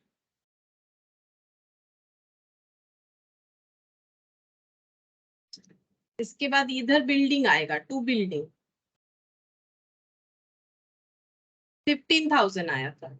अच्छा, अब ये रिवैल्यूएशन प्रॉफिट जो है, इधर रिवैल्यूएशन लॉस दिखेगा, by revaluation loss, loss transfer to A B C D, ठीक है। मेमोरेंडम रिवैल्यूएशन याद करो, पहला बार ओल्ड पार्टनर में ओल्ड प्रॉफिट शेयरिंग रेशियो में, ठीक है। फिर सभी पार्टनर में इंक्लूडिंग द न्यू पार्टनर या फिर इनकमिंग पार्टनर और नए वाले रेशियो में, ठीक है। और इनका नया रेशियो क्या होगा, नया रेशियो अभी मैंने थोड़ी देर पहले तुम लोग को कैलकुलेट करके दिखाया था ना, 1/4 अगर चला जाता है, ये देखो मैंने यहाँ पर दिखाया था 1 माइनस 1/4, ये कितना हो गया 3/4। अब 3/4 में एबीसी का हिस्सा कितना हो जाएगा, ये देखो 3/4 इंटू 1/3, 3/4 इंटू 1/3 मतलब 1/4, हर जगह पे 1/4 1/4 1/4 मतलब इक्वली, ठीक है। 1:1:1:1:1, ठीक है। 4 बार 1 हो गया, तो यहाँ पर 1/4 करके मतलब 12,000 का 1/4 करके डिस्ट्रीब्यूशन हो जाएगा, मतलब 3000 3000 3000 और 3000 ऐसे होगा। तो ये टोटल कितना आ जाएगा, इधर भी 15,000 पहले जितना आया था, जस्ट देख देख के ही तो लिखना है, सारी चीज सेम होंगे, सिर्फ यहाँ पर जो डिस्ट्रीब्यूशन है वो नए वाले रेशियो में हुआ, क्योंकि इंक्लूडिंग द न्यू पार्टनर है तो नए वाले रेशियो में होना चाहिए। अब यहाँ पर ये जो एंट्री है, हम ये बोलना चाह रहे थे, अगर हम लोग वहां पर जर्नल लिखेंगे तो हमें ऐसे लिखना पड़ेगा, memo revaluation to stock to furniture to, ये लिखना पड़ेगा, और बिल्डिंग टू ये फिर से ऐसे लिखना पड़ेगा। लेकिन हम ये बोल रहे हैं जब हमारा मेमो रिवैल्यूएशन रहेगा, क्योंकि वो दो पार्ट में डिवाइडेड है, और अगर हमें जर्नल करने बोलेगा तो हम लोग कितना बार जर्नल लिखेंगे। देखो प्रॉब्लम ये है, ये सब ये डेबिट करके ये सबको क्रेडिट कर दो, ठीक है। फिर यहाँ पर ये डेबिट करके इसको क्रेडिट करो, फिर प्रॉफिट लिखो, फिर यहाँ पर ये सारा लिखो, ठीक है। तो इससे बेटर ये है कि हम लोग नेट एंट्री लिख देंगे। नेट एंट्री मतलब ये जो ओवरऑल इंपैक्ट आया कि 4,000 करके पहले सभी के कैपिटल में जाएगा, उसके बाद सभी के कैपिटल से 3,000 करके डिडक्ट हो जाएगा, मतलब हम लोग ये नेट इंपैक्ट दिखा देंगे 12,000 का, ठीक है। तो इससे क्या होगा, हमें बार बार नहीं लिखना पड़ेगा, चाहो तो लिख सकते हो मेमो रिवैल्यूएशन टू स्टॉक, मतलब क्या होगा, कितना सारा एंट्री होगा, पहले ये वाला होगा मेमो रिवैल्यूएशन, ठीक है, to stock to furniture to liability for bills discounted, फिर करोगे बिल्डिंग टू मेमोरेंडम रिवैल्यूएशन, फिर जो प्रॉफिट हुआ उसको ऐसे memorandum revaluation to A to B to C, इसमें 3 एंट्री हो जाएगा। फिर इसका होगा मेमोरी स्टॉक, फिर ऐसे होगा stock furniture liability to memo revaluation, फिर मेमो रिवैल्यूएशन टू बिल्डिंग, ठीक है। फिर लिखोगे लॉस का डिस्ट्रीब्यूशन, यानी A B C D to क्या हो जाएगा, मेमोरेंडम रिवैल्यूएशन लॉस। तो एक एंट्री, दो एंट्री, तीन एंट्री, चार एंट्री, पांच एंट्री, छह एंट्री, छह एंट्री लिखने के जगह हम ये बोल रहे हैं कि अगर हम लोग ओवरऑल इंपैक्ट ही दिखा दे कि 12,000 का जो इंपैक्ट आया है तो भी होगा, तो इतना सारा लिखने का जरूरत नहीं होगा। जब हम लोग मेमो रिवैल्यूएशन करेंगे तो हम लोग कैसे लिखेंगे, तब हम लोग ऐसे लिखेंगे, memorandum revaluation account debit, net entry लिखेंगे, memorandum revaluation account debit to A's capital to B's capital to C's capital, ठीक है। तो 4,4,4,000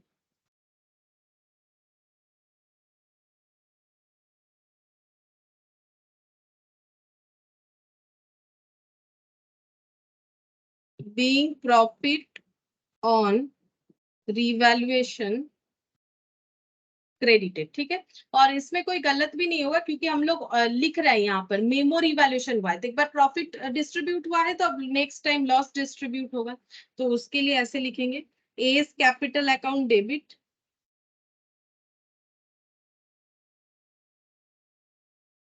B capital account debit, C capital account debit, D capital account debit. और जब ये second time distribute हुआ तो 3,000 करके डिस्ट्रीब्यूट हुआ, ठीक है। Loss 3,000, 3,000, 3,000, 3,000 to memorandum revaluation,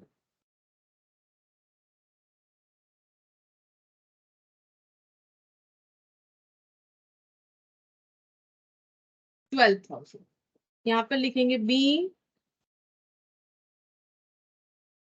profit credited previously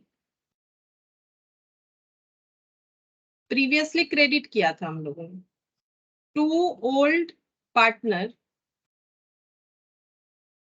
right off या फिर return of to all partners including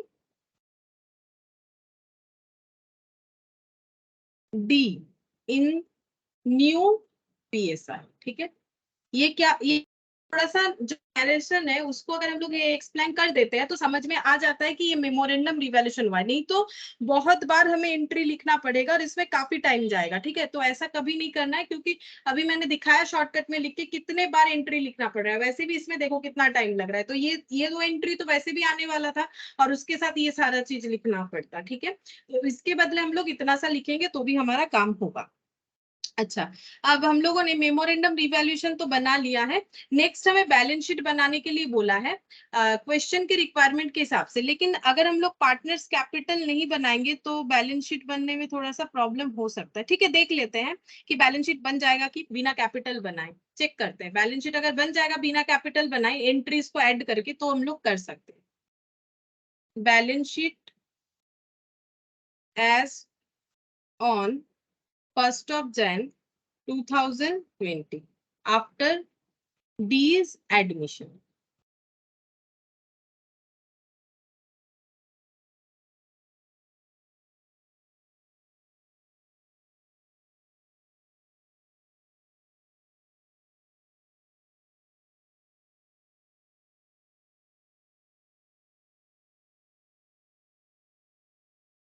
अच्छा, अब देखो यहाँ पर बैलेंस शीट में कोई प्रॉब्लम नहीं है प्रिपेयर करने में क्योंकि कैश के अलावा बाकी सारे एसेट तो हमारे एज इट इज रहते हैं मेमोरी वैल्यूएशन में, तो डेटर जैसा है वैसा ही रहेगा। वैसे भी डेटर में देखो रिवैल्यूएशन का कोई इम्पैक्ट था भी नहीं, तो डेटर जैसा है वैसा ही रहेगा। तो डेटर कितना है, डेटर है हम लोग का 10,000। अच्छा, पहले कैश है, हम कैश लिख लेते हैं, ठीक है। यहाँ पर कैश लिख लेते हैं, कैश पहले कितना था 1,000, ठीक है। अब हम लोग देखेंगे कि कुछ एडलेस हुआ है कि नहीं, चेक करते हैं। यहाँ पर कैश का एंट्री चेक करते हैं, 10,000 आएगा, 6,000 ऐड होगा, 10,000 प्लस 6,000 माइनस 3,000, ये चला गया 10, 6 माइनस 3, ऐसे करके लिखेंगे।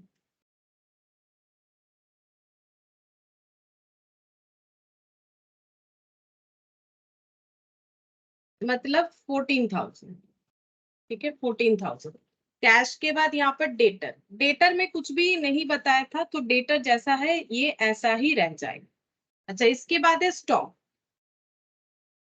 स्टॉक का जैसा है वैसा ही रह जाएगा क्योंकि स्टॉक में पहले कम कम हुआ 1,200 से, फिर 1,200 से बढ़ गया, ठीक है। 1,200 लेस 1,200 ऐड, तो ये मैंने ऐसा एक बार लिख के दिखाया इसीलिए हम अभी डायरेक्ट ही लिख रहे हैं और कुछ चेंजेस नहीं दिखा रहे। फर्नीचर एज इट इज लिख दो, ठीक है, क्योंकि हमें पता है अगर कुछ भी ज्यादा या कम हुआ भी है इस पे तो जितना पहले कम या ज्यादा हुआ है फिर उतना ही हमारा एड या लेस हो जाएगा। तो फर्नीचर 5,000 में 500 लेस हुआ, फिर 500 ऐड हुआ, तो एज इट इज सिचुएशन रह जाएगा। फर्नीचर के बाद है बिल्डिंग, बिल्डिंग भी हम लोग ऐसे ही लिखेंगे 25,000। बिल्डिंग में भी देखो 25,000 का बिल्डिंग था और इसमें हमें 15,000 इंक्रीज करने बोला, फिर 15,000 से डिक्रीज करना पड़ा, तो फिर वैल्यू जो है ओरिजिनल वैल्यू ही दिखेगा। बिल्स रिसीवेबल 1,000, तो बिल्स रिसीवेबल 1,000 यहाँ पर दिखाएंगे। और बिल्स रिसीवेबल डिस्काउंटेड के अगेंस्ट में लाइबिलिटी था 1300, तो 1300 ऐड 1300 लेस, तो कोई इम्पैक्ट तो आया नहीं, ठीक है। अच्छा, इसके बाद यहाँ पर बिल्स पेबल 3000,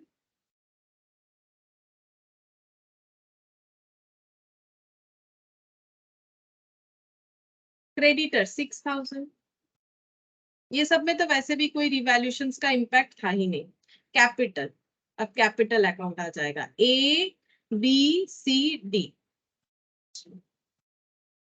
चेक करते हैं क्या हम लोग डायरेक्टली कैपिटल कैलकुलेट कर पाएंगे, कर लेंगे। 20 15 10 दिया हुआ है, 20 15 10।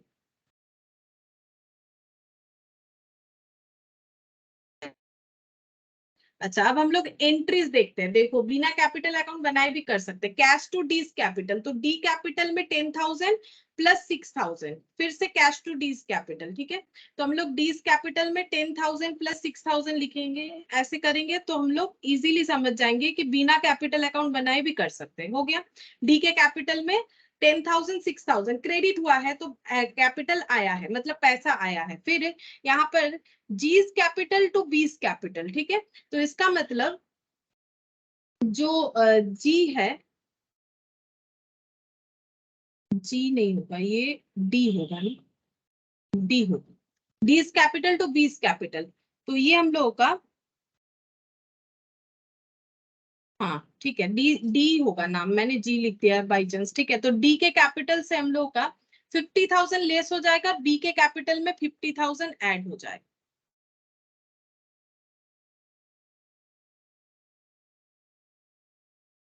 एक सेकेंड, ये दूसरा वाला, ये सॉरी सॉरी, देखो ये मेरा गलत हो जा रहा है ना, तुम लोग नहीं बोल रहे हो, ये देखो यहाँ पर ये इसका था, ये लो मैंने इसके साथ इसको ऐड डाउन कर लिया, चलो ये यहाँ पर क्वेश्चन खत्म हो गया था, ये इसका था यहाँ तक, ठीक है। गलती से इसमें हम वही सोचे, जी तो नाम था नहीं, मुझे लगा मैंने डी लिखते लिखते जी लिख दिया। 50,000 का तो कुछ है नहीं, 6,000 का है। तो डी कैपिटल 6,000 से कम करेंगे, और ए में 2,000, बी में 2,000, सी में 2,000 ऐड करेंगे, तो डी में से 6,000 लेस करेंगे, 6,000 लेस कर देंगे, और इन सब का 2,000 करके ऐड हो जाएगा। कैपिटल अकाउंट बन रहा है, मतलब बिना कैपिटल अकाउंट बनाए हम लोग कैपिटल कैलकुलेट कर रहे हैं। अच्छा, अब नेक्स्ट यहाँ पर जाते हैं। फिर ए बी सी सभी के कैपिटल से 1,000 करके लेस करेंगे, डेबिट हो रहा है, 1,000 करके लेस करते हैं।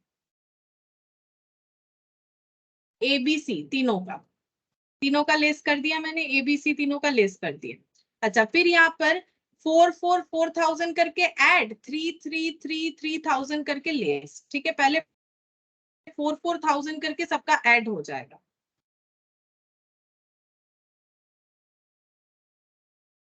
यहाँ पर लिख पाना मुश्किल हो जाएगा। एक काम कर सकते हैं, यहाँ पर हम लोग इसका नेट इफेक्ट दिखा दे। 4,000, ये देखो 4,000 ऐड होगा और 3,000 लेस होगा, मतलब 1,000 हर एक पार्टनर के कैपिटल में ऐड होगा, और डी से 3,000 लेस हो जाएगा। यहाँ पर ना जगह नहीं होगा, ये देखो यहाँ पर देखते हैं, 3,000 ऐड होगा और 1,000 लेस होगा। फिर यहाँ पर 3,000 ऐड होगा, सॉरी 3,000 ऐड होगा और 1,000 नहीं, 4,000 ऐड होगा, 3,000 लेस होगा। उल्टा लिखती हूँ, 4,000 ऐड होगा, 3,000 लेस होगा, ठीक है। अच्छा, ए का पहले कैलकुलेट कर लेते हैं, ए का कितना आया। ए का यहाँ पर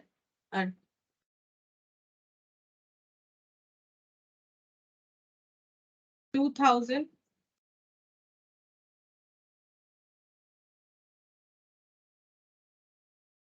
22,000, ठीक है। ए का कैपिटल निकल के आ गया 22,000, ऐसे करके।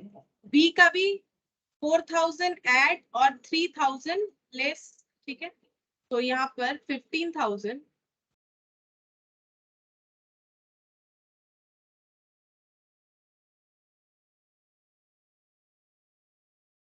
17,000,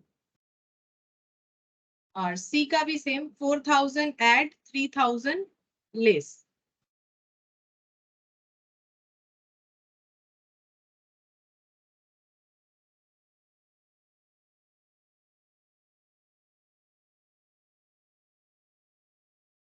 12,000।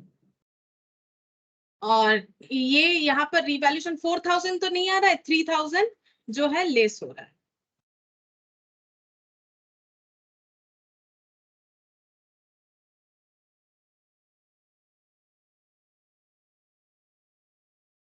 $7,000 अब ऐड कर लेंगे, 7,000 प्लस 12,000 प्लस 17,000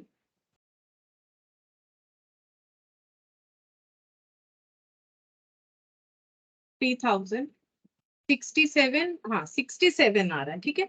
तो बिना कैपिटल अकाउंट बनाए भी हो जाएगा, ऐसा नहीं है, क्योंकि देखो जर्नल से ही तो लेजर बनता है ना, तो जर्नल अगर बना हुआ है तो कोई भी चीज हम लोग कर सकते हैं, इसीलिए सबसे इंपॉर्टेंट जर्नल होता है।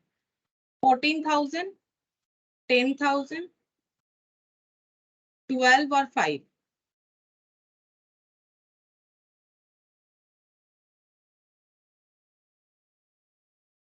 1,000, हाँ टैली हो रहा है। तो 67,000 हम लोग का कैपिटल, सॉरी बैलेंस शीट जो है ये बन गया, ठीक है। तो ये वाला क्वेश्चन हम लोग का हो गया, मेमोरेंडम रिवैल्यूएशन था। अब क्वेश्चन नंबर 2, इसमें देखते हैं क्या बोला है। Gopal and Govind are partner sharing profit and losses in the ratio of 60:40। अब देखो इसको अगर तुम लोग चाहो तो 6:4 कर लो, मतलब 3:2 कर लो, ठीक है। और अगर 60:40 से चाहो तो भी कर सकते हो, मतलब 60% 40% बोल के भी सोच सकते हो। The firm's balance sheet as on 31 March ऐसे बोल रहे हैं। कैपिटल जो है गोपाल गोविंद का fixed asset, investment, current asset ऐसे करके बोला है, long term loan, current liability, loans and advances. Due to financial difficulties, they have decided to admit Guru as partner in the firm। ठीक है, इन्होंने गुरु को पार्टनरशिप फर्म में एडमिशन लेने का सोचा है, क्योंकि इनका फाइनेंशियल डिफिकल्टीज आ रहा है, मतलब पैसा बेस बढ़ाना है, ठीक है, इसी वजह से एडमिशन लेना है। Guru will be paid 40% of the profit. अब देखो इनका प्रॉफिट को 40% बोल दिया, मतलब ये हम लोग परसेंटेज में सोचेंगे, 60% 40%, बात एक ही है, ठीक है। अब बोल रहा है Guru will bring in cash 1 lakh as capital. It is agreed that goodwill of the firm, goodwill of the firm बताया नहीं, कैसे वैल्यू करना है वो बताया है, will be valued at 2 years purchase of 3 years normal average profit of the firm. तो goodwill कैसे कैलकुलेट करने बोला है, बोला है 2 years परचेज, मतलब नंबर ऑफ ईयर परचेज दिया हुआ है, तो ये कितना दिया हुआ है, नंबर ऑफ ईयर परचेज 2 दिया हुआ है। और क्या करना है, एवरेज प्रॉफिट का, अरे एवरेज प्रॉफिट कितने दिन का करना है, 3 साल का, ठीक है। Guru will bring in cash is share of goodwill, गुरु जो है अपना गुडविल का शेयर कैश में ला रहा है, बता ही दिया। It was also decided that the partner will not withdrawn their share of goodwill nor will the goodwill appear in the books of accounts. बोल रहा है कि शेयर ऑफ गुडविल ये लोग विथड्रॉन नहीं करेंगे, जैसे अभी इसके पहले वाले क्वेश्चन में क्या था, बोल रहे नहीं करेंगे, ठीक है, नहीं करेंगे तो हम लोग एंट्री भी नहीं देंगे गुडविल विथड्रॉन करने का। बट गुडविल जो लाएगा इनकमिंग पार्टनर, उसका share old partner sacrificing ratio में डिस्ट्रीब्यूट करेगा, जो भी पार्टनर सैक्रिफाइस करेगा। लेकिन पहले गुडविल कैलकुलेट करना पड़ेगा। प्रॉफिट बता दिया है 3 years का, यहाँ पर प्रॉफिट फॉर 31 मार्च 18, 31 मार्च 19, 31 मार्च 20। लेकिन प्रॉफिट लॉस प्रॉफिट ये 3 सिचुएशन है और इसमें कुछ बता रखा है, ठीक है, तो इसको एडजस्ट करना पड़ेगा। ये बताते हैं क्या है, फिर यहाँ पर बोला है एसेट का रिवैल्यूएशन करके इतना इतना इतना करना है। न्यू प्रॉफिट शेयरिंग रेशियो 35 25 40 होगा। पास जर्नल एंट्रीज ऑन एडमिशन, हम लोग को जर्नल एंट्री पास करने के लिए बोला गया है। और show goodwill calculation and prepare revaluation account, partners capital account and balance sheet after Guru's admission. तो हम लोग सबसे पहले एक काम करते हैं, पहले बना लेते हैं अपना, जब तक हम लोग गुडविल नहीं कैलकुलेट करेंगे हम लोगों को एंट्री भी करने में दिक्कत होगा। तो सबसे पहला टास्क होगा हम लोग गुडविल कैलकुलेट करेंगे। तो यहाँ पर कैलकुलेट करते हैं गुडविल, कैलकुलेशन ऑफ गुडविल, ठीक है। अच्छा, हमें कैसे कैलकुलेट करने के लिए बोला है, हमें 3 साल का प्रॉफिट दे रखा है, 31 मार्च 18 से लेके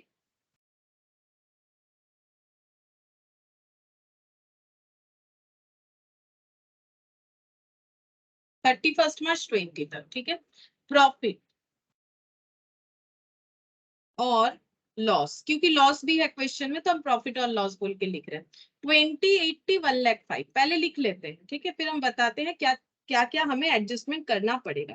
20 80 1,05,000, अब इसमें से कौन सा लॉस है, 80,000 लॉस है, तो हम ऐसे दिखाते हैं, ठीक है। अच्छा, अब हम लोग को यहाँ पर बताया है, देखो इंक्लूड्स, इसमें क्या इंक्लूड है, insurance claim receipt 40,000, insurance claim receipt किया है, तो ये कोई हमारा डे टू डे का बिजनेस एक्टिविटी नहीं है, ट्रेड एक्टिविटी नहीं है। हमें अगर अपना गुडविल कैलकुलेट करके बताना है, प्योरली बिजनेस इनकम के ऊपर प्रॉफिट को कैलकुलेट करना पड़ेगा, ठीक है। इसके बारे में हम लोगों ने फर्स्ट क्लास में बहुत ही डिटेल्स में पढ़ा था। लेकिन इंश्योरेंस क्लेम मुझे मिला किसी रीजन से इस बार, तो ये मेरा कोई डे टू डे का अर्निंग नहीं है। इस बार इंश्योरेंस क्लेम मिला है मुझे 40,000, ये अगर इसमें प्रॉफिट में इंक्लूड करेंगे तो प्रॉफिट तो ज्यादा दिखेगा ही, तो गुडविल भी हम ज्यादा ओवर वैल्यूड करेंगे, ये गलत होगा, गुडविल ओवर वैल्यूड हो जाएगा, क्योंकि 40,000 का जो इनकम है ये मेरा बिजनेस इनकम नहीं है, ये मेरा इंश्योरेंस क्लेम का इनकम है, तो ये मुझे हटा देना चाहिए, डिडक्ट कर देना चाहिए। तो यहाँ पर क्या करेंगे, लेस करेंगे इंश्योरेंस क्लेम,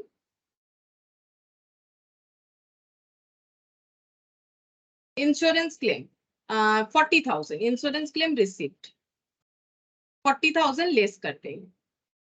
अच्छा, फिर क्या बोला है यहाँ पर, नेक्स्ट ईयर में includes voluntary retirement compensation paid 1,10,000। बताते हैं, वॉलेंटरी रिटायरमेंट कंपेंसेशन मतलब हर एक ऑर्गेनाइजेशन अपने एम्प्लॉय लोगों के लिए जब कोई वॉलेंटरी रिटायरमेंट मतलब रिटायरमेंट के पहले अगर कोई अपने मन से रिटायरमेंट लेता है तो उनको कंपेंसेशन दिया जाता है, वॉलेंटरी रिटायरमेंट, ठीक है, मतलब अपने मन से। तो वॉलेंटरी रिटायरमेंट के लिए कंपनी ने या फिर ये पार्टनरशिप फर्म ने 80,000 पे किया है, ये अपने खर्चे में दिखा रहे हैं, सॉरी 1,10,000 पे किया है, ये इसमें इंक्लूड करके बता रहे हैं प्रॉफिट में कि हमारा इस बार इतना लॉस हुआ है और ये इसमें इंक्लूडेड है, लेकिन ये कोई बिजनेस का खर्चा नहीं है, ये कोई डे टू डे का खर्चा नहीं है, सबसे पहला बात है, ठीक है, ये डे टू डे का खर्चा नहीं है, ये अगर कोई एम्प्लॉय वॉलंटरीली रिटायरमेंट लेता है तो पे करना पड़ता है, तो ये हमारे बिजनेस का एक्सपेंसेस नहीं है, ये एक्सपेंस दिखाते हैं तो हमारा प्रॉफिट कम हो जाएगा, गलत कैलकुलेशन होगा, ट्रेड प्रॉफिट कम हो जाएगा, तो हम लोग इसको ऐड ऑन करेंगे, ठीक है।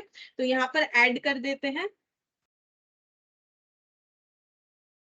वॉलेंटरी रिटायरमेंट कंपेंसेशन, वीआरएस भी बोला जाता है, वॉलेंटरी रिटायरमेंट कंपेंसेशन, वीआरसी, ठीक है, VRC paid voluntary retirement compensation 1,10,000, ये हमें ऐड कर देना चाहिए, ये माइनस करके हम लोगों ने अपने प्रॉफिट को कम कर दिया है, बिजनेस प्रॉफिट को। और यहाँ पर बोला है profit 25,000 on sale of asset, अब एसेट बेच दिया है, एसेट बेच के प्रॉफिट हुआ है, तो ये कोई बिजनेस का डे टू डे का एक्टिविटी नहीं है। तब होता अगर ये पार्टनरशिप फर्म का फर्नीचर का काम होता, तब तो एसेट बेचना इनका डे टू डे का ही एक्टिविटी है, वही तो प्रोडक्ट बेचते हैं, ये इनका प्रोडक्ट नहीं है, ये फिक्स्ड एसेट है, बेच दिया। अगर मेरे पास कोई फिक्स्ड एसेट है मैंने बेच दिया, तो उससे मेरा जो अर्निंग हुआ, क्या वो मेरा बिजनेस एक्टिविटी हुआ? नहीं हुआ, क्योंकि मेरा मेन काम है जो है पढ़ाना, ठीक है, तो उससे जो भी मेरा अर्निंग होता है वो मेरा जो है ट्रेड, मतलब बिजनेस, पढ़ाने के बिजनेस को बिजनेस नहीं बोलना चाहिए और ये ट्रेड भी नहीं होता है, लेकिन जस्ट हम एग्जांपल के लिए बोल रहे हैं, ये सर्विस प्रोवाइड होता है, पहला बात है।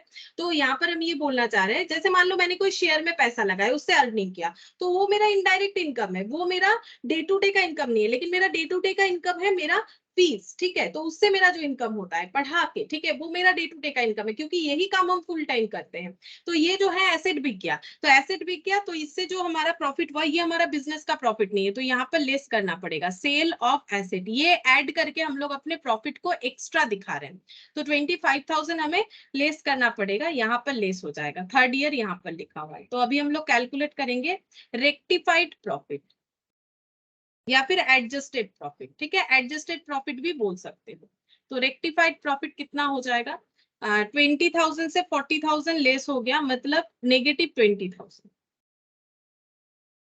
अच्छा, इधर देखो 80,000 से 1,10,000 ऐड हो जाएगा, मतलब 30,000, ठीक है, 30,000 पॉजिटिव हो जाएगा, और 25,000 लेस हो जाएगा 1,05,000 में से, तो यहाँ पर 80,000 हो जाएगा। तो ये हम लोग का आ गया रेक्टिफाइड प्रॉफिट या फिर बोल सकते हो एडजस्टेड प्रॉफिट, एडजस्टेड प्रॉफिट। अब हम लोग निकालेंगे adjusted average profit, adjusted average profit, तो 20,000, 30,000, 80,000 डिवाइडेड बाई 3 ईयर्स का, तो ये कितना हो जाएगा, 10,000 और 80,000, 90,000 डिवाइडेड बाई 3, यानी कि 30,000। अब हम लोग कैलकुलेट करेंगे goodwill average profit into number of year purchase, number of year purchase 2 बोला गया था क्वेश्चन में, ये देखो नंबर ऑफ ईयर परचेस बोला गया था क्वेश्चन में, यहाँ आगे दिखा देते हैं, ये देखो 3 years of normal average profit, और यहाँ पर बोला है वैल्यू एट 2 ईयर्स परचेस, मतलब 2, तो ये हो जाएगा 60,000। ठीक है, अब share of incoming partner, share of Guru 60,000 into गुरु का शेयर जितने के लिए उन्होंने एडमिशन लिया होगा, तो इन्होंने 40% के लिए लिया है, यहाँ पर परसेंटेज में दिया है। अगर प्रॉब्लम होता है तो 40/100 करके कर लो, तो भी तुम लोग का सेम ही आंसर आएगा।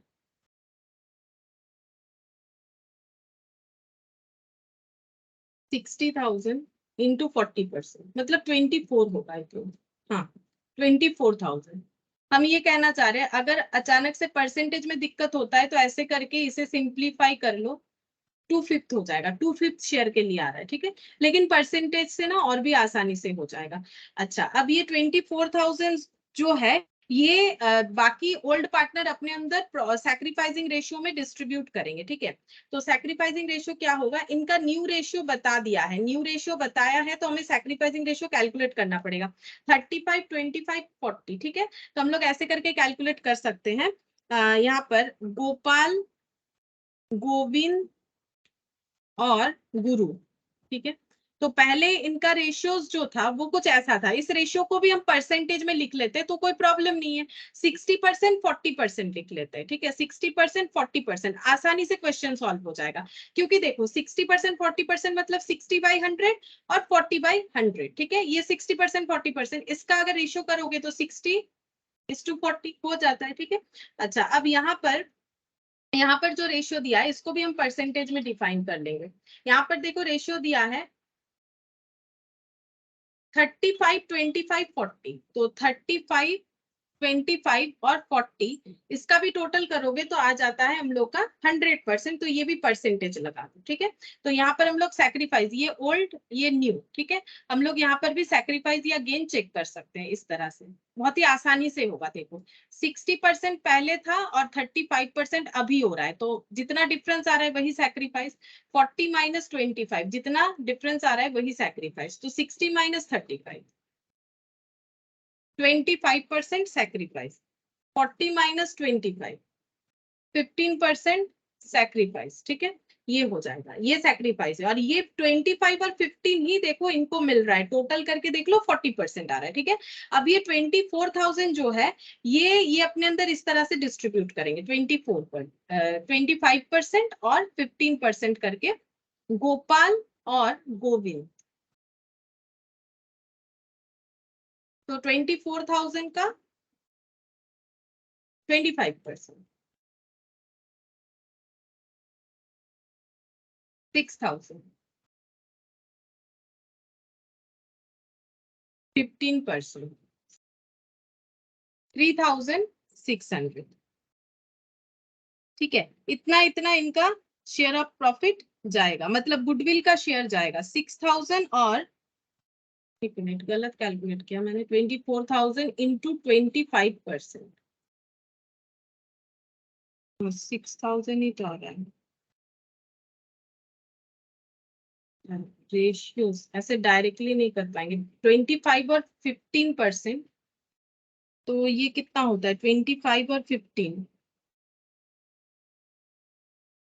5:3, तो 5:3 करते हैं तो इतना नहीं आता है क्या, 24,000 इंटू 5/8, 15,000। अच्छा, ऐसे लिखना पड़ेगा, देखो हम बता देते हैं एक बार फिर से। ये देखो इनका सैक्रिफाइसिंग रेशियो, ये देखो ऐसे माइनस करके हम लोगों ने निकाल लिया, और रेशियो जब निकालते हैं तो ये आता है 25 और ये हो गया 15। अब देखो तुम लोग सोचोगे कि सारा चीज डायरेक्टली ऐसे ये परसेंटेज में क्यों नहीं हो रहा है, क्योंकि परसेंटेज 100 पे होता है। सोचो परसेंटेज कैसे होता है, 100 पे होता है। अगर हम 25 और 15 ऐड करते हैं तो वो 100% नहीं होता है, 40% होता है। तो इसीलिए हम डायरेक्टली इस पे परसेंटेज पे नहीं लगा पाएंगे, क्योंकि ये टोटल परसेंटेज 100 नहीं हो रहा है। बाकी में क्यों कर पाए, 60 40 100 हो रहा है, 35 25 40 ये भी हम लोगों का 100 हो रहा है। ठीक है, ये भी हम लोग का 100 हो रहा है। तो 100 अगर नहीं होता है तो हम लोग इसको परसेंटेज में, ये देखो इसका टोटल 100% तभी पॉसिबल होगा, इसका टोटल 100% तभी पॉसिबल हुआ, और ये दोनों का टोटल 100% नहीं आ रहा है, ये आ रहा है 40%, सैक्रिफाइस 40% हो रहा है। तो अगर 40% है तो अगर हम इस पे 25% डायरेक्टली लगाएंगे तो जो आंसर आएगा वो 100 आउट ऑफ 25 के बेसिस पे आएगा। तो इसका हम लोगों को रेशियो निकाल लेना चाहिए 5:3। तो ये हम लोग 5:3 पे चेक करके देखेंगे, ठीक है। तो ये हमेशा ध्यान रखो अगर परसेंटेज यूज कर रहे हो, नहीं तो अगर प्रॉब्लम होता है तो सीधा सीधा इसको रेशियोज में ट्रांसफर कर लो, झमेला खत्म। 6:4 रेशियो में ट्रांसफर करके यहाँ भी रेशियो में ट्रांसफर करके कर सकते हो। तो यहाँ पर हो जाएगा 24,000 डिवाइडेड बाई 8 × 5, तो ये हो गया 15,000, और ये बाकी हो जाएगा हम लोग का 9,000, माइनस करके देख लो 25 से 9,000, ठीक है। तो ये मेन टास्क जो है वो तो हमारा हो गया, गुडविल का कैलकुलेशन और गुडविल का शेयर कैसे इनके अंदर ट्रांसफर होगा। अच्छा, अब हम लोग क्या कर सकते हैं, अपना जर्नल एंट्री पास कर सकते हैं। तो जर्नल एंट्री में पहला पहला एंट्री हो जाएगा bank to bank account debit to G's capital, ठीक है। जी यानी गुरु जो इनकमिंग पार्टनर है वो जितना पैसा ला रहे हैं उसका हम एंट्री कर रहे हैं 1 लाख,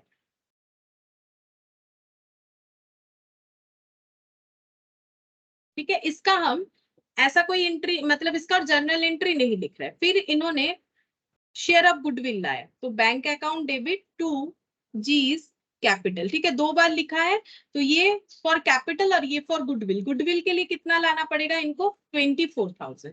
तो गुडविल के लिए ला रहे हैं 24,000, और ये 24,000 ओल्ड पार्टनर अपने अंदर ओल्ड सैक्रिफाइसिंग रेशियो में ट्रांसफर करने वाले हैं। तो जीज कैपिटल यानी गुरु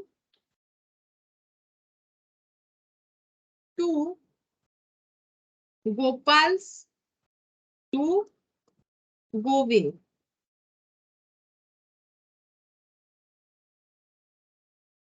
24,000, और यहाँ पर हो जाएगा 15 और 9। अभी अभी हम लोगों ने जो कैलकुलेट करके देखा 15 और 9,000, ठीक है। ये वाला पॉइंट कंप्लीट हुआ।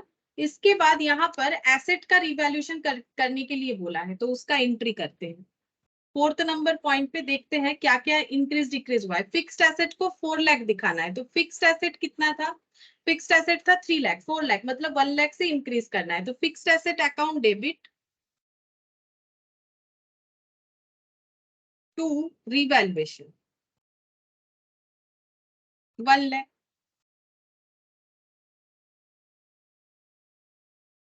और नेक्स्ट देखते हैं और क्या रिवैल्यूएशंस का यहाँ पर दिया हुआ है। इन्वेस्टमेंट नील हो जाएगा, मतलब जीरो करने के लिए बोल रहा है। इन्वेस्टमेंट था कितने का, 50,000, तो इन्वेस्टमेंट पूरा हमें हटा देना है, जीरो कर देना है, तो लॉस होगा। रिवैल्यूएशन डेबिट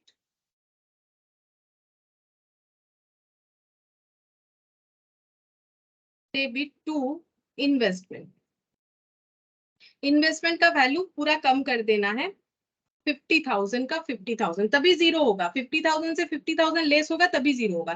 करेंट एसेट 1,80,000 दिखाना है। करेंट एसेट कितना था, करेंट एसेट 2 लाख था, 1,80,000 मतलब 20,000 कम करना है, तो टू करेंट एसेट,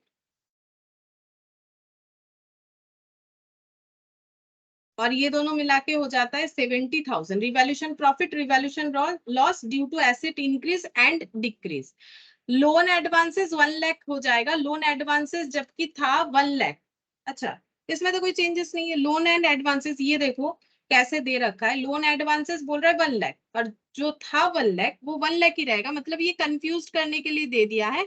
इसमें तो हमें कोई एंट्री पास करने का जरूरत ही नहीं है। अब चेक करेंगे रिवैल्यूएशन से प्रॉफिट हुआ कि लॉस हुआ। तो 1 लाख का यहाँ पर प्रॉफिट और 70,000 का लॉस, मतलब 30,000 का प्रॉफिट, और ये प्रॉफिट ओल्ड पार्टनर में ओल्ड प्रॉफिट शेयरिंग रेशियो में डिस्ट्रीब्यूट हो जाएगा। तो revaluation account debit 30,000 to Gopal to Govind.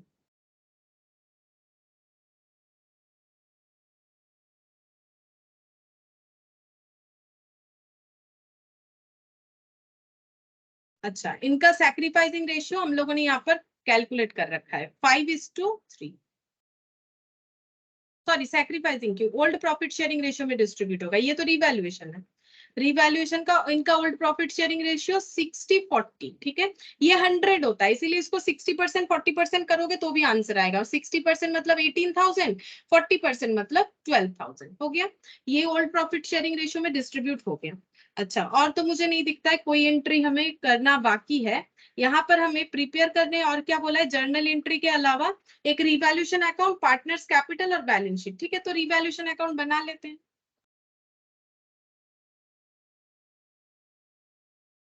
Revaluation का ऑलरेडी एंट्री तो पोस्ट कर ही रखा है, देख देख के लिख देंगे। रिवैल्यूएशन में क्या होगा, revaluation by fixed asset to investment to current asset, लिखो। By fixed asset to investment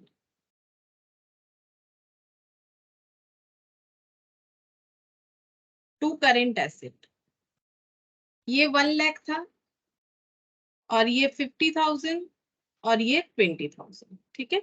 अच्छा, अब यहाँ पर लिखेंगे टू प्रॉफिट ऑन रिवैल्यूएशन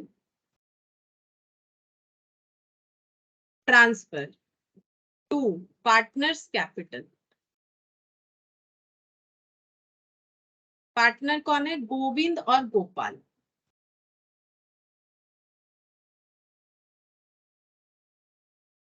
कितना कितना होगा, ऑलरेडी कैलकुलेटेड है, 18 और 12।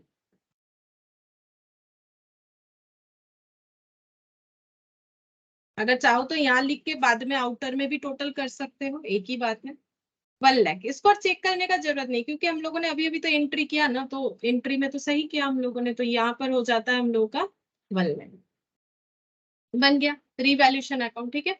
ये ऑलरेडी बना हुआ था, इसीलिए फास्ट फास्ट बन गया, हम लोगों ने अभी अभी एंट्री किया ना रिवैल्यूएशन अकाउंट का। अब बोला है पार्टनर्स कैपिटल अकाउंट, ठीक है। नेक्स्ट बनाते हैं पार्टनर्स कैपिटल अकाउंट।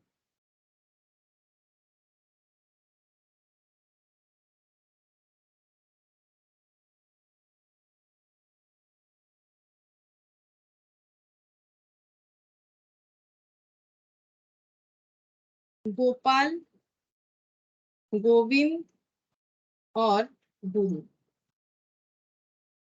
अभी मुझे पूरा ही नाम लिखना पड़ेगा, बिकॉज सभी का स्टार्टिंग जी है, तो कंफ्यूजन होगा।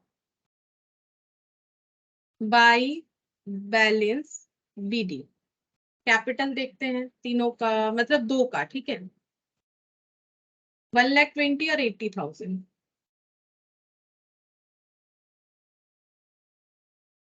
बाई, ये देखो यहाँ से देख देख के लिखेंगे ना, ये देखो यहाँ पर एंट्री स्टार्ट हुआ बैंक टू जीज कैपिटल, तो by bank, bank to G's capital, by bank बोल के 24 और 1 लाख, 1,24,000। बाई बैंक बोल के 1,24,000 चला जाएगा, ठीक है। मतलब गुडविल और कैपिटल का पैसा दोनों मिला के। फिर यहाँ से ये देखो, यहाँ से एंट्री देख देख के करेंगे। Bank to G's capital, bank to G's capital, G's capital to Gopal to Govind, ठीक है। तो टू गोपाल टू गोविंद,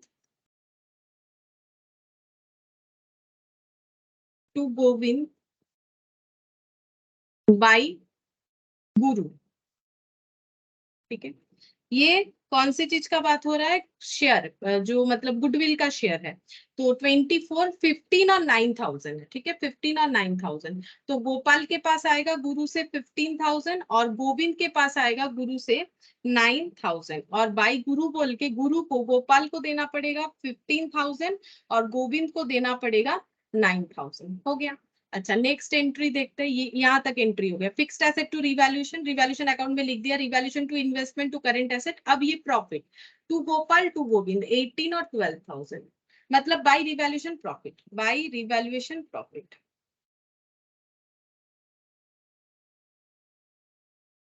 18,000 और 12, 18,000 और 12,000। बस अब हम लोग इसको क्लोज करेंगे तो हमें कैपिटल मिल जाएगा।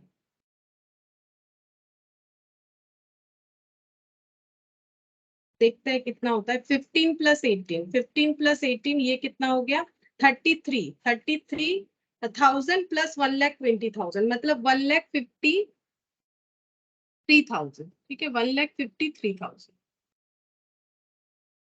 इनका क्लोजिंग भी उतना ही है।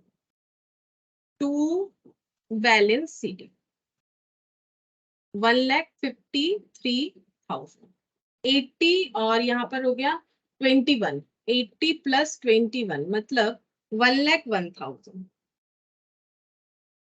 यहाँ भी 1,01,000 कुछ भी डिडक्ट नहीं हो रहा है। इनका टोटल 1,24,000 हुआ था, लेकिन 24 शेयर ऑफ गुडविल के लिए चला गया है, तो इनका बन जाएगा 1,00,000। ठीक है, 1,00,000 हो जाएगा। ये देखो, ये दोनों ऐड करने से 24 होता है। तो ये क्लोजिंग कैपिटल भी हमारा कैलकुलेट हो गया। अब बचा है बैलेंस शीट, तो बैलेंस शीट बना लेते हैं। कैपिटल जी जी जी,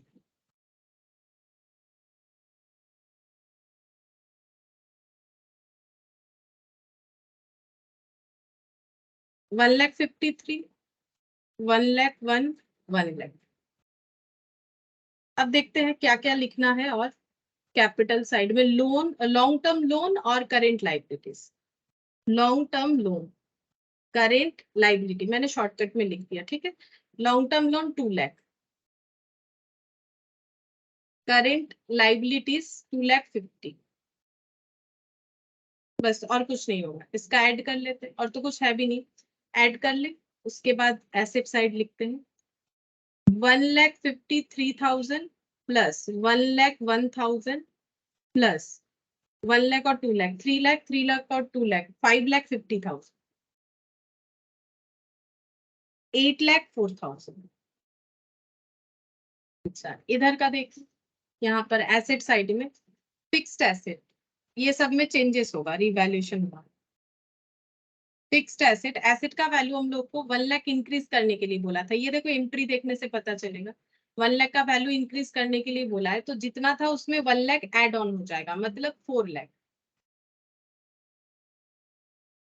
इसके बाद इन्वेस्टमेंट, इन्वेस्टमेंट का वैल्यू जीरो करने के लिए बोला है, मतलब इन्वेस्टमेंट चला जाएगा बैलेंस शीट से। इन्वेस्टमेंट 50,000 था, -50 हो जाएगा, तभी तो बैलेंस शीट से चला जाएगा, जीरो हो गया। करंट एसेट,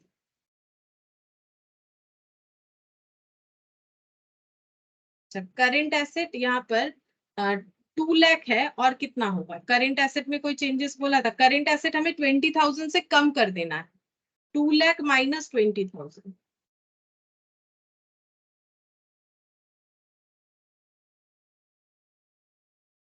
अच्छा, करंट एसेट में हमारा कैश आता है, ठीक है, कैश या बैंक। हम लोग को कैश या बैंक का एंट्री देखना है, कितना आया है, 1,24,000, 1,24,000 ये ऐड होगा। देखो यहाँ पर ये चीज तुम लोग को ध्यान रखना है, करंट एसेट इंक्लूड करता है हमारे कैश या बैंक बैलेंस को। तो यहाँ पर हम लोग को क्या करना पड़ेगा, 1,24,000 को ऐड करना पड़ेगा। करंट एसेट में जो बैंक बैलेंस है, कैश बैलेंस है, वो तो इंक्रीज हुआ है, तो 2,00,000 तो था ही, ठीक है। उसमें से हमें 20,000 जो है करंट एसेट को डिक्रीज करने के लिए बोला है, तो वो होता है 1,80,000। फिर उसमें ऐड हो जाएगा अभी जो 1,24,000 एज ए कैश हमारे पास आया है, 3,04,000। अगर ये ऐड नहीं करोगे तो फिर टैली भी नहीं होगा, और सबसे बड़ा बात है वो गलत भी होता है, क्योंकि हमें यहाँ पर क्या किया है, थोड़ा सा क्वेश्चन को अलग तरीके से प्रेजेंट किया है। कैश बैंक ऐसे नहीं, जैसे करंट एसेट में मान लो डेटर, ये जो कम हुआ है ना, ये कैश नहीं कम हुआ होगा, ये कुछ और कम हुआ होगा, लाइक डेटर, बिल्स रिसीवेबल कुछ कम हुआ होगा। लेकिन जो बैंक बैलेंस है या कैश बैलेंस है, वो तो एड ऑन होगा जो हमारा। और एकदम एंड में है यहाँ पर loans and advances, loans and advances, इसमें जैसा है वैसा ही रखना है हमें, ठीक है। नीचे इसका भी एक कंफ्यूज करने के लिए दिया था कि रिवैल्यू करो 1,00,000 पे, जबकि वैल्यू 1,00,000 ही है, तो फिर रिवैल्यू करने का ही जरूरत नहीं है। जो रिवैल्यूड वैल्यू मांगा जा रहा है वो तो ऑलरेडी उतना ही है, तो फिर रिवैल्यूड करने का क्या जरूरत है। तो ये देखो टोटल 8,04,000 हो रहा है कि नहीं, 3,00,000 और 1,00,000, 4,00,000, 4,00,000 और 4,00,000, 8,00,000, 8,00,000, 4,000, ठीक है। तो ये क्वेश्चन में थोड़ा थोड़ा अलग अलग ट्रिक्स था, तो इसको देखो। सबसे इंपॉर्टेंट था यहाँ पर ये रेशियो वाला पार्ट। अगर परसेंटेज में चलते हैं तो यहाँ पर डायरेक्टली ये परसेंटेज नहीं लगा सकते, क्योंकि परसेंटेज मतलब 100 होता है, 25 और 15 टोटल 100 नहीं कवर कर रहा है। दैट्स वाई हम लोग ऐसे नहीं कर सकते, यहाँ पर हमें रेशियोज में ट्रांसफर होना पड़ेगा। पहला ये पॉइंट था। दूसरा, यहाँ पर गुडविल कैलकुलेट करना था, वो भी ट्रेडिंग प्रॉफिट को हमें कैलकुलेट करना था सही तरीके से। फिर हमें यहाँ पर एंट्रीज जो है वो आसान था, रिवैल्यूएशन भी ठीक ठाक ही था, इसमें कोई प्रॉब्लम नहीं था। ये अकाउंट भी बन जाएगा। यहाँ पर जब बनाएंगे तो एक चीज ध्यान रखना है, ये करंट एसेट में हमें जो कैश जो अलग से हमें नहीं दिख रहा है, बिकॉज करंट एसेट बोल के लैंग्वेज दिया हुआ है, तो उसका ध्यान रखना है। और यहाँ पर जब हम लोग अपना रिवैल्यूएशन अकाउंट बना रहे हैं तो ये लोन एंड एडवांसेस जैसा था वैसा ही रखा गया है, इसीलिए इसका कोई भी चेंजेस नहीं होगा, ये भी कंफ्यूज करने के लिए दिया गया है। ठीक है, तो इसके साथ देखो हम लोगों का पूरा एडमिशन जो भी है ये कंप्लीट हो गया। और एडमिशन सही होने का मतलब, सही से करने का मतलब ये रिटायरमेंट भी हम लोग कर पाएंगे आसानी से। तो नेक्स्ट क्लास में सबसे पहले हम ये ट्रू फॉल्स और ये एमसीक्यूज डिस्कस करके रिटायरमेंट का क्वेश्चंस जो है हम लोग स्टार्ट कर सकते हैं। ठीक है, फिर आज इतना ही करते हैं।